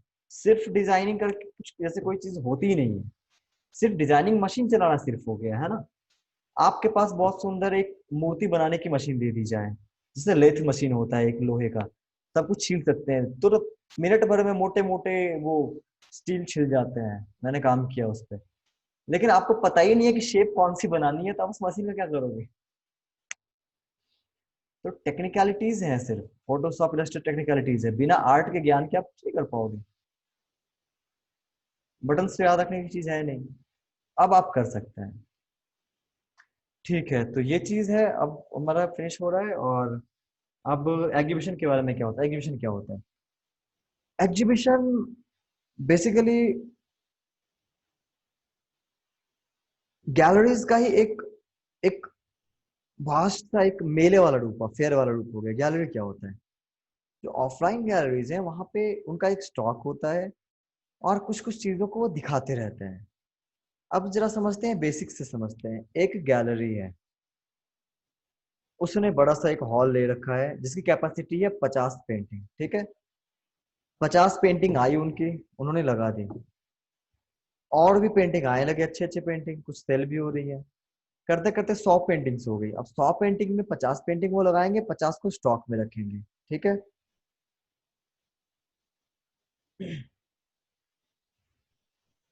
तो तो क्या होगा? तो बाकी 50 पेंटिंग तो सेल ही नहीं होगी, फिर लोग देखेंगे नहीं तो खरीदेंगे कैसे? तो वो लोग क्या करते हैं? शो शो करके करते हैं। शो रखते हैं आर्टिस्ट वाइज, जॉनर वाइज, एक ही जगह पे कोई खास तरह की चूज करके। आजकल ये शो चल रहा है हमारे यहाँ, शो केसेस जो कहते हैं ना करना, द आर्ट शो, ये लगाते हैं वो एक एक खास टॉपिक पे। लेकिन उससे भी ज्यादा अगर वो उसको और नैरो डाउन कर दिए, ये हो गया बराबर का चलता फिरता, नैरो डाउन कर लिया, खास करके एंट्रीज मंगवा रहे हैं या अपनी बेस्ट पेंटिंग्स को पिक करके एक थीम के ऊपर, एक थीम वाइज करके वो लगा रहे हैं और प्रॉपर मेले की तरह कर रहे हैं कि आने का, सब जगह प्रचार कर रहे हैं कि अभी एग्जीबिशन लगने वाली है, लोग आएंगे तो उनकी फी होती है, फी आपको या तो देंगे या फिर सीट लिमिट कर देते हैं, वो फ्री रहेगा बट सीट लिमिटेड रहेगा। तो इस तरह की कर देते हैं ये। हाँ, एग्जीबिशन में अक्सर सीट लिमिटेड होते हैं और फी भी होती है अक्सर। आर्ट फेयर वो एक अलग चीज हो गया। आर्ट शो समझ आ गया? आजकल डिस्प्ले पे जो लगा हुआ है वो शो है, जो कि more of a routine thing हो गई। गैलरीज की आजकल शो पे क्या चल रहा है? आजकल कौन सा शो है, कौन सा वो शो कर रहे हैं पूरे स्टॉक में से? जैसे कि अब एक टाइम है, अगर अगर अगर बर्थ, अगर उनका ये आ गया, बर्थ आ गया, बर्थडे अगर आ गया एम हुसैन का या फिर एक्सपायर्ड, उनकी सारी पेंटिंग्स उठा के लगा दिया, तो एक शो पे आजकल उनकी चल रही है। या कभी कुछ खास कोई एक चीज हो गई तो उसके ऊपर कुछ लगा दिया, कुछ एक मदर करके लगा दिया, उसके थीम पे शो चल रहा है आजकल उस तरह की, है ना। उसके बाद क्या हो गया? एग्जीबिशन, जो कि proper organised like a event, like an event, event की तरह उसको बनाते हैं, सब लोग आते हैं, बैठते हैं और आगे खरीदते हैं। तो विजिबिलिटी बढ़ जाती है, रेगुलर विजिबिलिटी से ज्यादा विजिबिलिटी होती है, क्योंकि सबको पता है अलग से क्यूरेट किया गया है एग्जीबिशन को। एग्जीबिशन क्यूरेट करने के ऊपर ही चलता है। आपके पास 1000 पेंटिंग है, एग्जीबिशन में आप सब नहीं लगा सकते हो, आप 50 पेंटिंग लगाओगे, तो 1000 में 50 पेंटिंग क्यूरेट करके, बहुत फाइनली क्यूरेट करके आप लगाते हो। कई बार अलग से कॉल किया जाता है एग्जीबिशन के लिए। तो ये तो गैलरी एग्जीबिशन है। ये गैलरी एग्जीबिशन जो मैं बात कर रहा हूँ, ये एग्जीबिशन ऐसा ही होता है, पर एक गैलरी के थ्रू होता है। और एक होता है कि इंडिविजुअल एग्जीबिशन होता है, और एक होता है ग्रुप एग्जीबिशन। तीन तरह के। गैलरी एग्जीबिशन तो अपने ही सारी चीजों को उठा के दिखाएंगे। इंडिविजुअल एग्जीबिशन वगैरह कैसे काम करता है? एक एग्जीबिशन लग रहा है, एक कोई बॉडी है, अक्सर सोसाइटी होती है। What are societies? सोसाइटी भी एक तरह से प्रोप्राइटरशिप जैसे होती है ना, पर्सनल इंडिविजुअल प्रोप्राइटरशिप, जैसे कि मेरी है वो पर्सनल ये प्रोप्राइटरशिप है, इंडिविजुअल प्रोप्राइटरशिप। एक मैं ही हूँ, कोई और लोग के साथ नहीं है। कल को हो सकता है मैं 4-5 लोगों के साथ कर लूँ, कोलैबोरेट कर जाऊं। बड़ी बड़ी कंपनी जब बहुत बड़ा जब काम नहीं संभलने लगता है लोगों से, तो वो 2-4 लोग एक साथ कोलैबोरेट करके एक साथ ही उसको चलाते हैं, है ना। जो शायद प्राइवेट लिमिटेड जितनी कंपनीज है उसमें ऐसे ही होता है। एक होता है सोसाइटी, जिसमें ढेर सारे लोग मिलकर चलाते हैं। Educational society, artistic society, literary society, अक्सर क्रिएटिविटी, एजुकेशन और कल्चरल प्रोग्राम, इसमें सोसाइटी बहुत आम है मिलना है। कॉपीराइट सोसाइटी, कॉपीराइट देखती है, आप वहां से कॉपीराइट करा सकते हो, गवर्नमेंट कितना पावर है उन्हें भी। वहां भी आप जब कॉपीराइट करवा लो उतना ही वैलिड होगा जितना गवर्नमेंट में होता है वैलिड।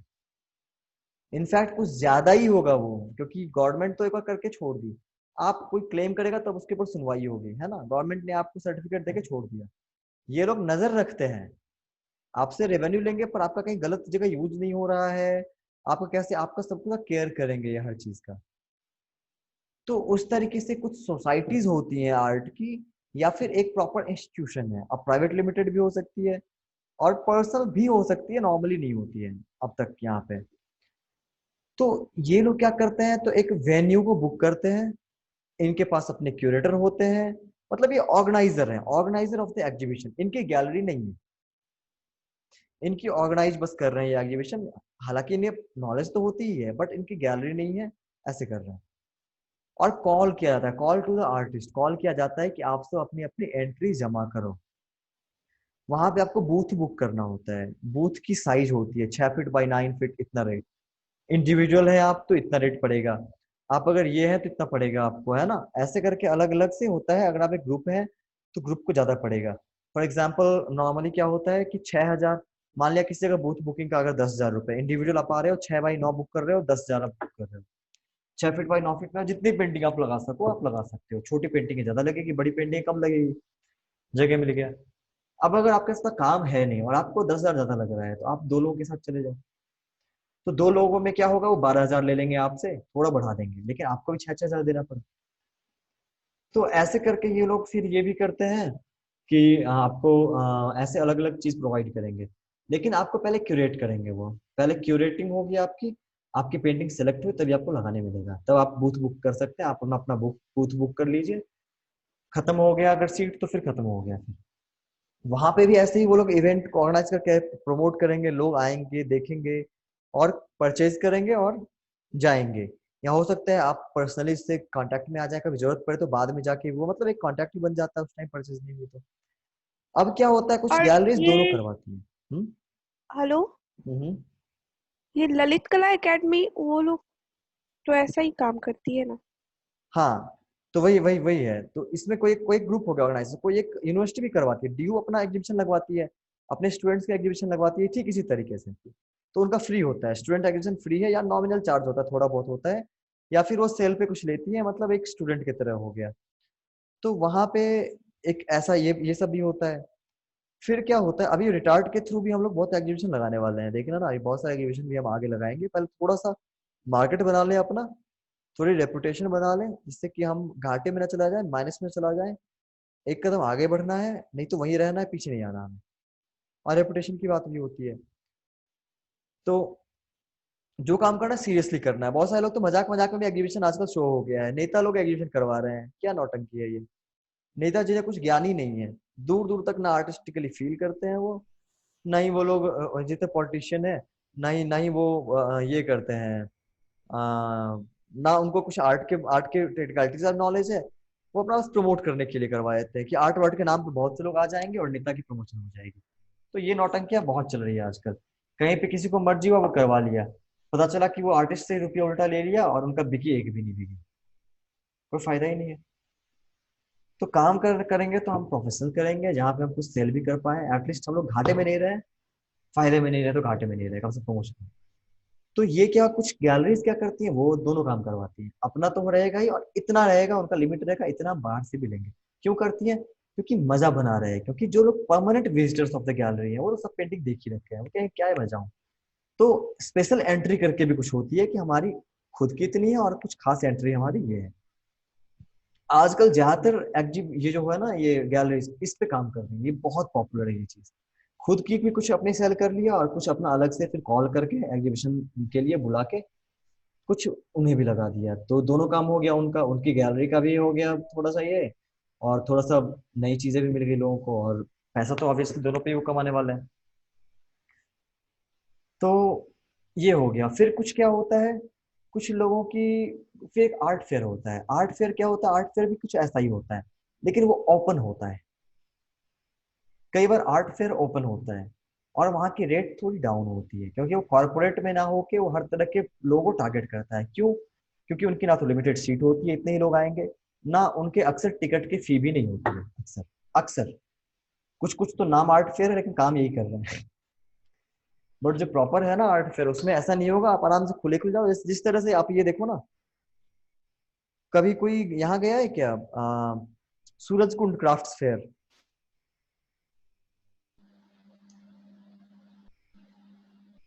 अगर नहीं गया है ना तो यूट्यूब पे जाके उसका वीडियो सर्च कीजिएगा, ये सब चीजें देखनी चाहिए। अब तो जमाना नेट का है, अब आप अगर नहीं भी जाओगे तो आइडिया आपको मिल जाएगा। तो क्राफ्ट फेयर जो होता है ना, वो ऐसे खुला सा मेला जैसे कह सकते हैं, मेला लगता है नवमी का, या फिर दशहरा का मेला लगेगा, बड़ा सा मेला लगेगा, हर जगह स्टोर लगे अपने अपने छोटे छोटे, टेंट वेंट डाल के भी लगा दिया है छोटा सा, मतलब परमानेंट ना बना के वो मेक एंड शिफ्ट टाइप का होता है, टेंट टाइप का होगा बना हुआ, और उसमें आप अपने पेंटिंग्स में से लगा दो, सबके अपने अपने स्टॉल होंगे, वो स्टॉल वहां भी बुकिंग होती है आर्ट फेयर में, और लोगों के लिए फ्री होता है, आओ जाओ देखो समझो और जाओ, वहां पे लोग ज्यादा विजिट करते हैं, हर तरह के होते हैं, क्योंकि पैसे दे के आना नहीं पड़ेगा, वहां पे चाय कॉफी की व्यवस्था करेंगे नहीं वो आपको, जैसे कि अच्छी अच्छी गैलरीज में आप जब पे करके जाते हो तो वहां पे अंदर में सब रहता है, स्टॉल बना रहता है, आप वहां जाके चाय कॉफी, और बड़ी बड़ी आर्ट पार्टीज, अभी हम वहां पे भी आएंगे। पहले आर्ट फेयर सबको समझ आ गया, आर्ट फेयर, बाकी सारी चीजें उसमें ऐसी ही होंगी, आपको बूथ बुक करना होगा एक आर्टिस्ट को, ये सब करना होगा, लेकिन वो ओपन होता है ज्यादा, और बड़े लेवल पे होता है, ओपन होता है, हर तरह के लोग आते जाते हैं, और लोगों पे लिमिट नहीं होती है वो, और टेम्पोररी होता है अक्सर वो, यानी कि कोई ज्यादा बूथ बुक करने की जरूरत नहीं है, सूरज कुंड क्राफ्ट फेयर की तरह एक जगह हो गया, हमने लगा दी। अब होता है आर्ट पार्टी, सबसे एलिटों का जो चीज है, एलिट की चीज है आर्ट पार्टीज। आर्ट पार्टीज कभी भी 3 स्टार होटल से, रिजॉर्ट से नीचे में होता ही नहीं है। आर्ट पार्टीज में बड़े बड़े कॉर्पोरेट के लोग आते हैं। आर्ट पार्टी की शुरुआत ही महंगे महंगे लाखों लाख के शैंपेन से होती है। वो जो देखते होंगे ना ग्लैमरस वर्ल्ड, जो हम उसमें देख रहे हैं ना, इसमें आ, कौन है, फितूर, फितूर मूवी किस किसने देखी है? वो कैटरीना वाली, और वो कौन है, कौन कपूर नाम है उसका, अर्जुन कपूर नाम है ना, वो जो आर्टिस्ट रहता है उसमें, उसमें जो सीन आप देख रहे हैं ना, दैट इज आर्ट पार्टी। वो गैलरी टाइप का ही रहेगा, कई बार ना आपको गैलरी एग्जीबिशन और आर्ट पार्टी में ज्यादा फर्क नजर नहीं आएगा, वो फर्क ना मिल जाता है, बट आर्ट पार्टीज थोड़ा सा फिर भी अलग होते हैं, उसमें प्रॉपर पार्टी की तरह होगा, लोग नाचेंगे गाएंगे रहेंगे, 2-3 दिन की बुकिंग होती है वहां पे, रात वात को सब वहीं रहना होता है, सब लोग ठहरेंगे, आर्टिस्ट को कहीं जाना होता है, वहां पे शाम के टाइम में मेनली पार्टी जमती है, वहाँ एक तरफ डांस चल रहा है, डीजे लोग डांस कर रहे हैं, चारों तरफ आर्ट पेंटिंग वेंटिंग लगी हुई है, वाइन, रेड वाइन सबसे फेमस है आर्ट पार्टी की जान है रेड वाइन। रेड वाइन्स वहां पे छलकते रहेंगे, आदमी आराम से बात कर रहे हैं, जिसको जो मर्जी वही कर रहा है, कोई नाच रहा है गा रहा है, आर्ट, और वही आर्ट सेल वो लोग करते हैं, कोई आर्टिस्ट बैठ के वहां पे बना रहा है पेंटिंग, कोई म्यूजिशियन आके पर म्यूजिक बजा रहा है, दैट इज आर्ट पार्टी। और ये बहुत अमीरों की चीज है, इसमें आर्टिस्ट को ज्यादा देना पड़ता है, पेंटिंग भी हायर में बिकती है, और यहाँ पे तो आपको आर्ट पार्टीज में तो यहाँ तक कि चाय वाय छोड़ दो, आपको जो एक आप पैसे देके आप जा रहे हो ना, आपको ये वाइन वाइन सब कुछ ऐसे ही मिलता है जितना पियो, वाइन हो गया, खाना पीना हो गया, सब कुछ का हो गया, 3 स्टार है ऑब्वियसली, 3 स्टार में बहुत सारी फैसिलिटीज ऐसी होती हैं, आपको एक फ्लैट प्राइस पे करना होता है, और आपको ये सब चीजें एज सर्विस आपको दी जाती है। और 5 स्टार में भी होता है, 3 स्टार 5 स्टार में आर्ट पार्टीज होती हैं। तो इतनी सारी चीजें जो है हमने यहाँ पे, इतनी सारी चीजें हमें देखी ना, ये सब आर्ट के कॉमन ये चीज है, जो डिस्प्ले एंड सेल के लिए, workshop is a different thing, but ये सारा कौन कौन सी art parties, art exhibition, art fair, art show and normal gallery, आया मजा सबको?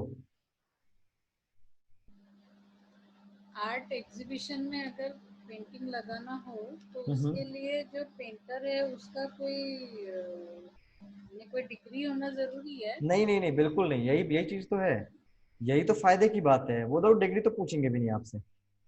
आज आप जितना ऑनलाइन देख रहे हो, साक्षी से लेके आप कहीं पे, कहीं कोई डिग्री नहीं पूछा थी, आपके बायो में आप इंक्लूड कर दो, दैट इज फाइन, आप पढ़ के आए हैं तो बायो में, लेकिन नहीं भी आप देखेंगे अच्छे अच्छे, इंडिया आर्ट गैलरी, साक्षी आर्ट गैलरी वर्ल्ड फेमस, आप वहां के आर्टिस्ट को जाके देखो, बड़े शान से लिखते हैं, सेल्फ टॉट आर्टिस्ट, बहुत शान से, इसमें कुछ नहीं है ऐसा। आप ही बताओ, अरिजीत सिंह कितना अच्छा गाना गाता है, आज देश में कितने प्रतिशत लोगों को पता होगा अरिजीत सिंह की डिग्री क्या है म्यूजिक में? कैलाश खेर, ट्रेन पे गाने वाला, चौराहों पे गाने वाला, बेचारा बहुत गरीब था और ये प्रॉब्लम में था, और वो बंदा आज हमारे यहाँ क्लासिकल सिंगर में टॉप पे आता है, शंकर महादेवन, कैलाश खेर, और तीसरा ये ए आर रहमान, ये तीनों हमारे क्लासिकल के जेम्स हैं। डिग्री क्या है इनकी? कैलाश खेर तो प्रॉपर पढ़ाई नहीं कर रखा है उसने, वो तो ग्रेजुएट तक नहीं होगा, वो पता नहीं इंटरमीडिएट है या 10th भी है या नहीं है, लेकिन आप देख लो कैलाश खेर जितने अच्छे अच्छे खतरनाक बड़ी बड़ी बजट की मूवीज, चाहे बाहुबली हो या कोई भी हो, सब में कैलाश खेर का गाना है। तो आर्ट की दुनिया में मैटर नहीं करता है, आप नहीं देखते हो, आप सीख के आए हो, तो वो आपके आप जब तक सीख रहे हो ना, तब तक आपके आपके कॉलेज का काम वहीं खत्म हो गया, उसके आगे आपका काम बोलेगा। कॉलेज जाना is not a bad thing, क्योंकि कॉलेज, लेकिन अच्छा कॉलेज जाना, कॉलेज जाने से का फायदा है अपना, कॉलेज का फायदा ये है कि आपको सिखाया जाएगा अच्छे से, जितना अच्छा कॉलेज आप सिखाया जाएगा अच्छे से। लेकिन कॉलेज बस सिखाने के लिए, उसके आगे कॉलेज आपको काम नहीं देगा, क्योंकि अच्छे अच्छे कॉलेज के जे कॉलेज ऑफ आर्ट्स के लोग तो ऐसे घूम रहे हैं रोड पे। इंडिया की सबसे अच्छी कॉलेज मानी जाती है जे कॉलेज ऑफ आर्ट्स, वहां के लोग घूम रहे हैं बहुत सारे लोग। बाद में आपका काम ही, और बहुत सारे सेल्फ टॉट आर्टिस्ट आगे बढ़ जा रहे हैं। अहमद हुसैन एक वैसे ही थे। जे कॉलेज ऑफ आर्ट्स वाले आर्टिस्ट ने 1947 में, जब हमारे यहाँ रिवॉल्यूशनरी आर्टिस्ट ग्रुप था, शायद कौन था, हाँ शायद यही था, हाँ, तो 1947 में जब इनकी गठन, प्रोग्रेसिव प्रोग्रेसिव आर्टिस्ट ग्रुप, जब ये 1947 में गठन हुई, इसके S H Raza, F M Souza समेत बहुत सारे आर्टिस्ट, सारे mainly J college of arts के थे। और एम एफ हुसैन कहाँ के थे? Road side film poster paint करने वाले आर्टिस्ट। और एम एफ हुसैन को उन्होंने बुला के अपने साथ रखा, कोई डिग्री नहीं। और हुआ ऐसा कि एम एफ हुसैन पहले आर्टिस्ट इंडिया के बन गए जो विदेश में सबसे ज्यादा सेल किया, सबसे हाईएस्ट सेल किए थे। फिर उसके बाद ही एस एस रजा भी फ्रांस में जाके सेल किया और सेटल हो पाए। तो इसमें कोई फर्क नहीं पड़ता है, आप आज देख लो ना, मेरे पास कोई डिग्री नहीं है, जेएनयू में पढ़ा रहा हूँ, और वहां पे जो उसकी एक कॉलेज है, उसका खुद का डिपार्टमेंट है सैक, नहीं सैक नहीं, क्या है एक मिनट, सा, school of arts and aesthetics. वहां के लोग ना जाके मैं पढ़ा रहा हूँ वहां पे, जिसकी डिग्री कोई में है। आप लोग भी मेरे से पढ़ रहे हो, आप लोग क्यों नहीं जा रहे? बहुत सारे, इतना सारा डिग्री तो प्रोवाइड कर रहे हैं बहुत सारे कॉलेजेस, बहुत सारे लोग, डिग्री तो ऐसे ही मिल रही है, बट रही है थोक में। तो रीजन यही है। और इसके आगे भी अगर आप भी सेल करोगे कल को, तो कोई नहीं पूछेगा आपने कहाँ से पढ़ा। आपकी पेंटिंग अच्छी लगी लोगों को, तो आपको वो खरीद लेंगे। समझ गई? तो ये ऐसा होता है। अवार्ड मिलने से पहले भी आर्टिस्ट को कोई नहीं पूछता कि आपकी क्या क्वालिफिकेशन है, उसको अवार्ड मिलेगा ना। अभी तो ये आपको ज्वलंत उदाहरण बता रहा हूँ, ये अर्चना तो जानती है, अर्चना के तो रिलेटिव है वो जो है ना कला, जो अरविंद कात्यायन सर जो है, बंदा हाँ। इसी के गांव के हैं। बंदा कुछ नहीं कर पाया, वो एक जॉब वॉब कर रहा था, जॉब में मन नहीं लगा, जॉब भी छोड़ दिया। उसकी इस इंटरव्यू निकलने वाली है मैगजीन में। और वो उसके बाद फिर छोड़ के आ गया जयपुर, सोचा कुछ काम करूंगा, वहां पे चाय पिलाने के, नहीं चाय नहीं पिलाने का, सॉरी, कुछ शायद, हाँ शायद ऐसा कुछ छोटा मोटा काम कुछ करते थे। और उसके बाद आर्टिस्ट वगैरह के ग्रुप में आ गए, वहाँ ये सब छोटा मोटा काम करना, चाय पिलाना, ये सब लाइट वाइट, मतलब सामान समेटना रखना, मतलब इस तरह से असिस्टेंट। और ऐसे एक बार कोई आर्टिस्ट नहीं था, तो उन्होंने कह दिया कि मैं ये बना के देखूं जरा, इनको इंटरेस्ट तो था ही हमेशा। तो सब इन पे मजाक बनाने लगा इनका, लेकिन इन्होंने बना दिया फिल्म पोस्टर। हाँ, फिल्म पोस्टर की जगह पे ये भी गए थे, फिल्म की पोस्टर तैयार हो गई थी वहां पे। इन्होंने बना दिया, लोग को पसंद आ गया, कोई मानने को तैयार नहीं है। फिर दोबारा बनवाया गया, इनसे टेस्ट लिया गया कि भाई ये बना ही नहीं सकता है। धीरे धीरे करते करते चाहते बन गई है। और आज इन्हें कलाश्री अवार्ड मिल गया है।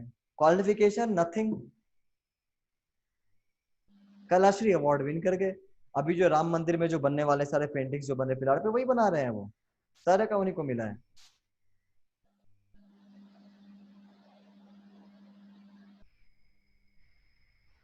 तो कोई मतलब नहीं इन सब चीजों से, बस अच्छा कॉलेज मिले तो छोड़ना नहीं है, और सिर्फ डिग्री के लिए किसी कॉलेज अटकना नहीं है, वो फालतू हो जाता है, फिर पैसे से बर्बाद होते हैं आपके। ठीक है। हाँ, आपको एक जगह फायदा मिलेगा, छोटे मोटे स्कूल में आपको जॉब मिल जाएगी पढ़ाने की, छोटे मोटे स्कूल में। अगर आपके पास टैलेंट है, किसी स्कूल की जरूरत नहीं है। मैं आज खुद का क्लास लेके पढ़ा रहा हूँ ना, वही 8,000 10,000 मैक्सिमम 15,000 तक की जॉब आपको मिल जाएगी, वो आपको मिल जाता है आपके पास अगर सर्टिफिकेट है। वो भी बड़े बड़े स्कूल में पता ही है आपको, अप्रोच चलता है। नवोदय सैनिक स्कूल डीएवी में मिलना तो मुश्किल ही है, बहुत अप्रोच है, बहुत रिकमेंडेशन है। एक वजह ये भी है कि वहाँ कहीं भी अच्छे पढ़ाई नहीं होती बच्चों की। एक ये भी एक वजह है कि टीचर्स ही अच्छे नहीं है, तो कहाँ से पढ़ाई होगी? अच्छे टीचर्स तो रोड पे बेचारे फाके की जिंदगी जी के गरीबी में जी रहे हैं, क्योंकि उन्होंने अप्रोच तो बनाया नहीं, वो तो आर्ट करते रह गए। तो ये है। और कुछ सवाल है किसी का?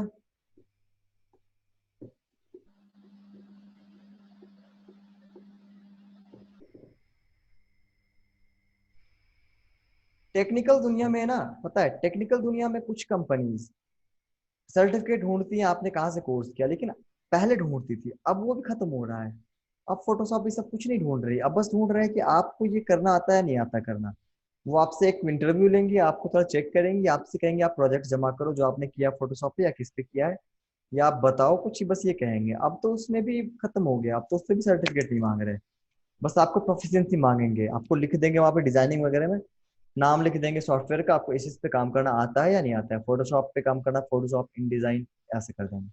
जिन्हें आप जो जहाँ जब आप जा रहे हैं बुक डिजाइनिंग में तो पूछेंगे फोटोशॉप इन डिजाइन आता है नहीं आता है। आप मार्केटिंग के साइड जाओगे तो पूछेंगे इलस्ट्रेटर आता है या नहीं, फोटोशॉप आता है या नहीं आता है। फोटोशॉप सब में चिपक जाता है, फिर इन डिजाइन ये सब आता नहीं। तो इस तरह की चीजें हैं, आप प्रूव कर दो वहां भी आपको मिल गया। आपको मैंने कहीं बताया था क्या कि ये जो एक बाइजूस है, बाइजूस पता होगा शायद आपको, एक टीचिंग ऐप है, टीचिंग बैंक, ऐप है। हाँ। तो उस वहां पे बैंगलोर उनका, का है शायद। हाँ बैंगलोर का, हाँ। तो हालांकि बाकी सारे यूनिट हर जगह है, उनका मेन हेडक्वार्टर बैंगलोर में है। और वहां पे क्या है, मेरा एक ग्रुप है, और ये पहले स्वाति मैम आई थी, इसी ग्रुप से आई थी। उस ग्रुप में एक लड़का भी है शुभोदीप, बहुत सारे वहाँ आर्टिस्ट का ग्रुप है, आर्ट टैलेंट करके बैंगलोर के आर्टिस्ट का ग्रुप है, उसमें भी मुझे ऐड किया गया तो मैं वहाँ था। शुभोदीप जो कि पूरा जितना भी वहाँ के आर्टिस्टिक वर्क सारे होते हैं उनको वो मतलब रिक्रूट जो करना है वो रिक्रूट करने का काम हो गया, और को एग्जीक्यूट कराने वाला डायरेक्टर एक तरीके से वो है आर्ट का, शुभोदीप। तो ऐसे मैंने कुछ वर्क्स डाले तो बहुत ये हुआ, बोला कि लाइट एंड शैडो में बहुत अच्छी पकड़ है, तो मुझे वो जॉब प्रोवाइड कर रहा था। अब कुछ नहीं पूछा, क्वालिफिकेशन नहीं पूछ रहा है। आप जरा ये सोचो, क्वालिफिकेशन पता है उससे, मुझे कुछ नहीं है, कोई क्वालिफिकेशन नहीं है। वो मुझे उसमें प्रॉपर करता है, उसमें पैसे अच्छे खासे मिलते हैं, ये बायजूस ठीक पैसे देती है। खास करके मार्केटिंग सेल्स छोड़ के जो बाकी है, एनिमेटर हो गए, जो ड्राइंग बनाने वाले हैं, उनको ठीक ठाक पैसे मिलते हैं। अगर मैं अच्छा से काम करूँ फुल टाइम मतलब नॉर्मली सही से, तो वहाँ पे 60-70 या उसके ऊपर भी जा सकता है, 60-70 तक चले जाएंगे। लेकिन मेरा एक ही सवाल था, मैंने यही बोला कि आप ये बताओ, फुल टाइम तो मैं समझा फुल टाइम में करूंगा, लेकिन ये फुल टाइम और ओवर टाइम में डिफ्रेंशिएट करती है नहीं करती है बाइजूस आपकी कंपनी? मेरा फुल टाइम का मतलब है 8 घंटे, ना कम ना ज्यादा। 12 घंटे नहीं मैं झेलूंगा, क्योंकि मुझे बाकी काम भी करने हैं। ये नहीं कि एक जगह फंस के रह जाओ और कुछ ना कर पाओ, अक्सर कंपनी यही करती है, सबसे गंदा ट्रैप यही होता है। तो मैंने पूछा, उसके बाद फिर वो शांत हो गया। मैं समझ गया पैसे तो लोग दे रहे हैं, एक्सप्लॉइटेशन पूरी चल रही है, तो मैं गया नहीं कर। तो अब आप समझ लीजिए कि बिना डिग्री के मुझे इतनी बड़ी बड़ी कंपनीज में मुझे रिक्रूट करने के लिए खुद बोला जा रहा है, डायरेक्टली डायरेक्टली एंट्री करवाई जा रही है। अमित कपूर है शायद एक, उनके भी डिग्री नहीं है, बहुत सारे ऐसे डीयू के कॉलेज में गेस्ट फैकल्टी भी है जिन्होंने कोई पहले कोई डिग्री नहीं ली थी, बाद में अवॉर्डेड हो गए, अवॉर्डी हो गए बाद में, वो अच्छे खासे अवॉर्डी हैं और वो आके क्लास ले रहे हैं, कोई डिग्री नहीं है उनके पास। आपकी ना इस दुनिया में आपकी पहचान बोलती है। आप सक्सेसफुल हो गए, सबसे बड़ी सक्सेस इस दुनिया में, आप प्रोफेशनली या तो अवार्ड आपका सक्सेस है, या फिर आप कितना ज्यादा अच्छे तरीके से आप सेल कर पा रहे हो, आपको कितने अच्छे प्रोजेक्ट मिल रहे हैं, कितनी ज्यादा आपकी फैन बिल्डिंग हो रही है, बस दैट्स ऑल।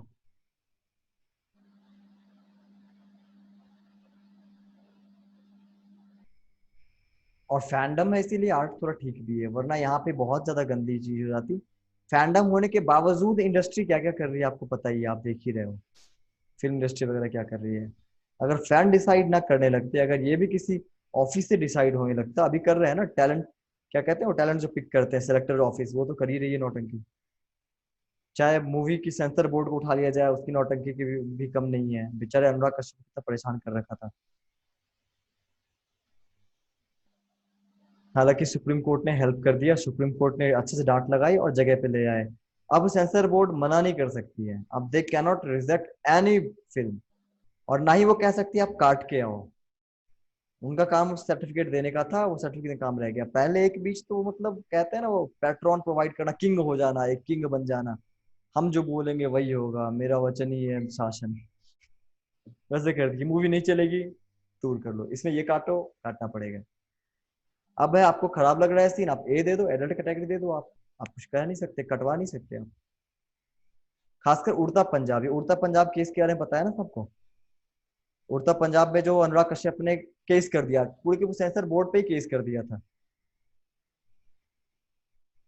तो हालांकि सेंसर बोर्ड तो हार गई अंत में, बहुत लंबा चौड़ा चला, सुप्रीम कोर्ट डांट लगाया उसे, मगर सेंसर बोर्ड अंत में आके बदला ले ही लिया, जो सेंसर बोर्ड को जमा हुई थी मूवी कॉपी उसी को लीक कर दिया। हालांकि वो कह रहे हैं कि हम नहीं किए, लेकिन ऑब्वियस सी बात है उस पर लिखा हुआ प्रॉपर सेंसर बोर्ड का वो पीस है। अगर आपके सेंसर बोर्ड में जो कुछ लोग होते हैं हाईली कॉन्फिडेंशियल, अगर वहां से लीक हो रही है, आप करो या आपका कोई नौकर करे, आपने आप पे जिम्मेदारी आएगी, आपने की लीक, है ना। तो उड़ता पंजाब कमा नहीं पाया, घाटा दे दिया वो। तो हालांकि इस बहुत सी चीजें हैं। और क्या जानना है आपको इन सब चीजों के बारे में, और भी बताइए आप।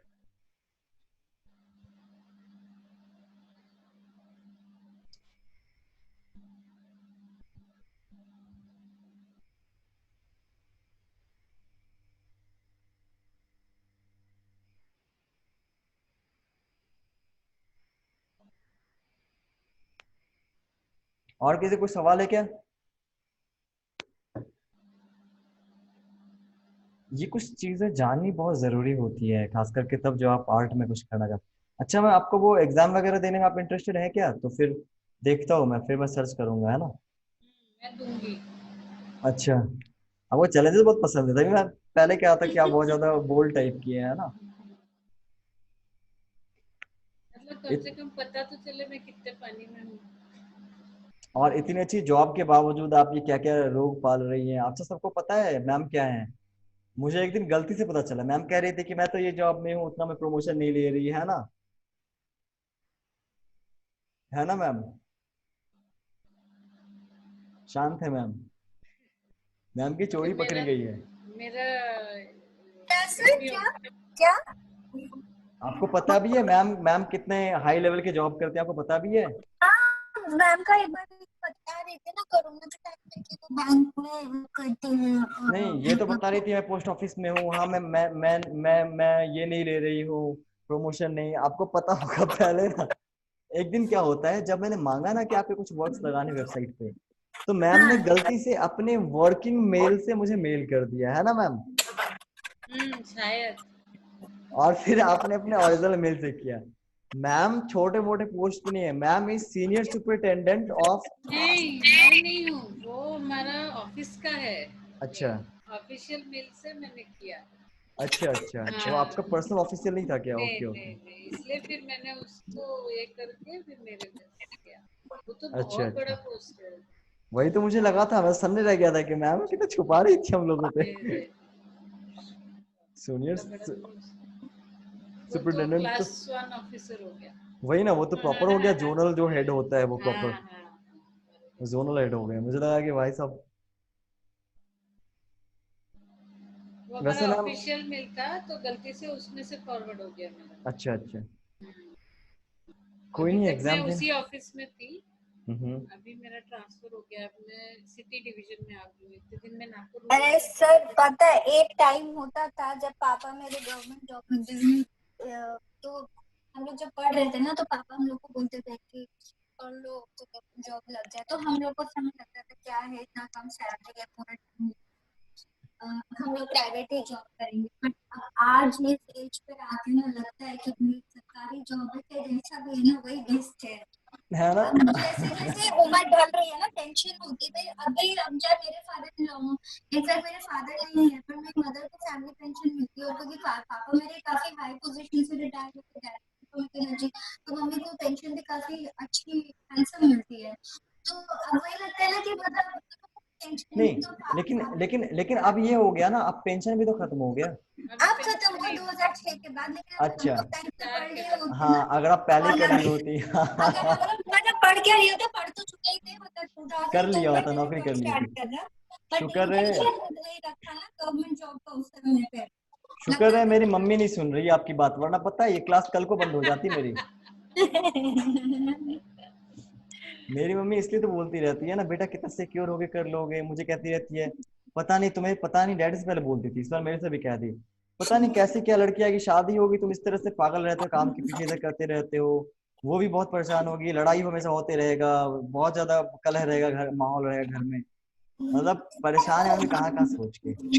उसके लिए मैं आपको टिप देती हूँ, आपके लिए बेस्ट आर्टिस्ट। रहेगा आर्टिस्ट ही। हाँ, क्योंकि जैसे कहते हैं ना, डॉक्टर को डॉक्टर के साथ ही करो, आर्टिस्ट का आर्टिस्ट के साथ ही करने से क्या वो मैच करेगा। अब जैसे मैं बताती हूँ, बिल्कुल मेरे बिल्कुल। हस्बैंड अब मेरे हस्बैंड कॉर्पोरेट जॉब करते हैं, मैं भी कॉर्पोरेट जॉब कर चुकी हूँ, तो उनके जो परेशानी, लेट आना, देर से जल्दी जाना, कुछ करना, टूर पे रहना, I can all understand because I have also gone through that period time ना,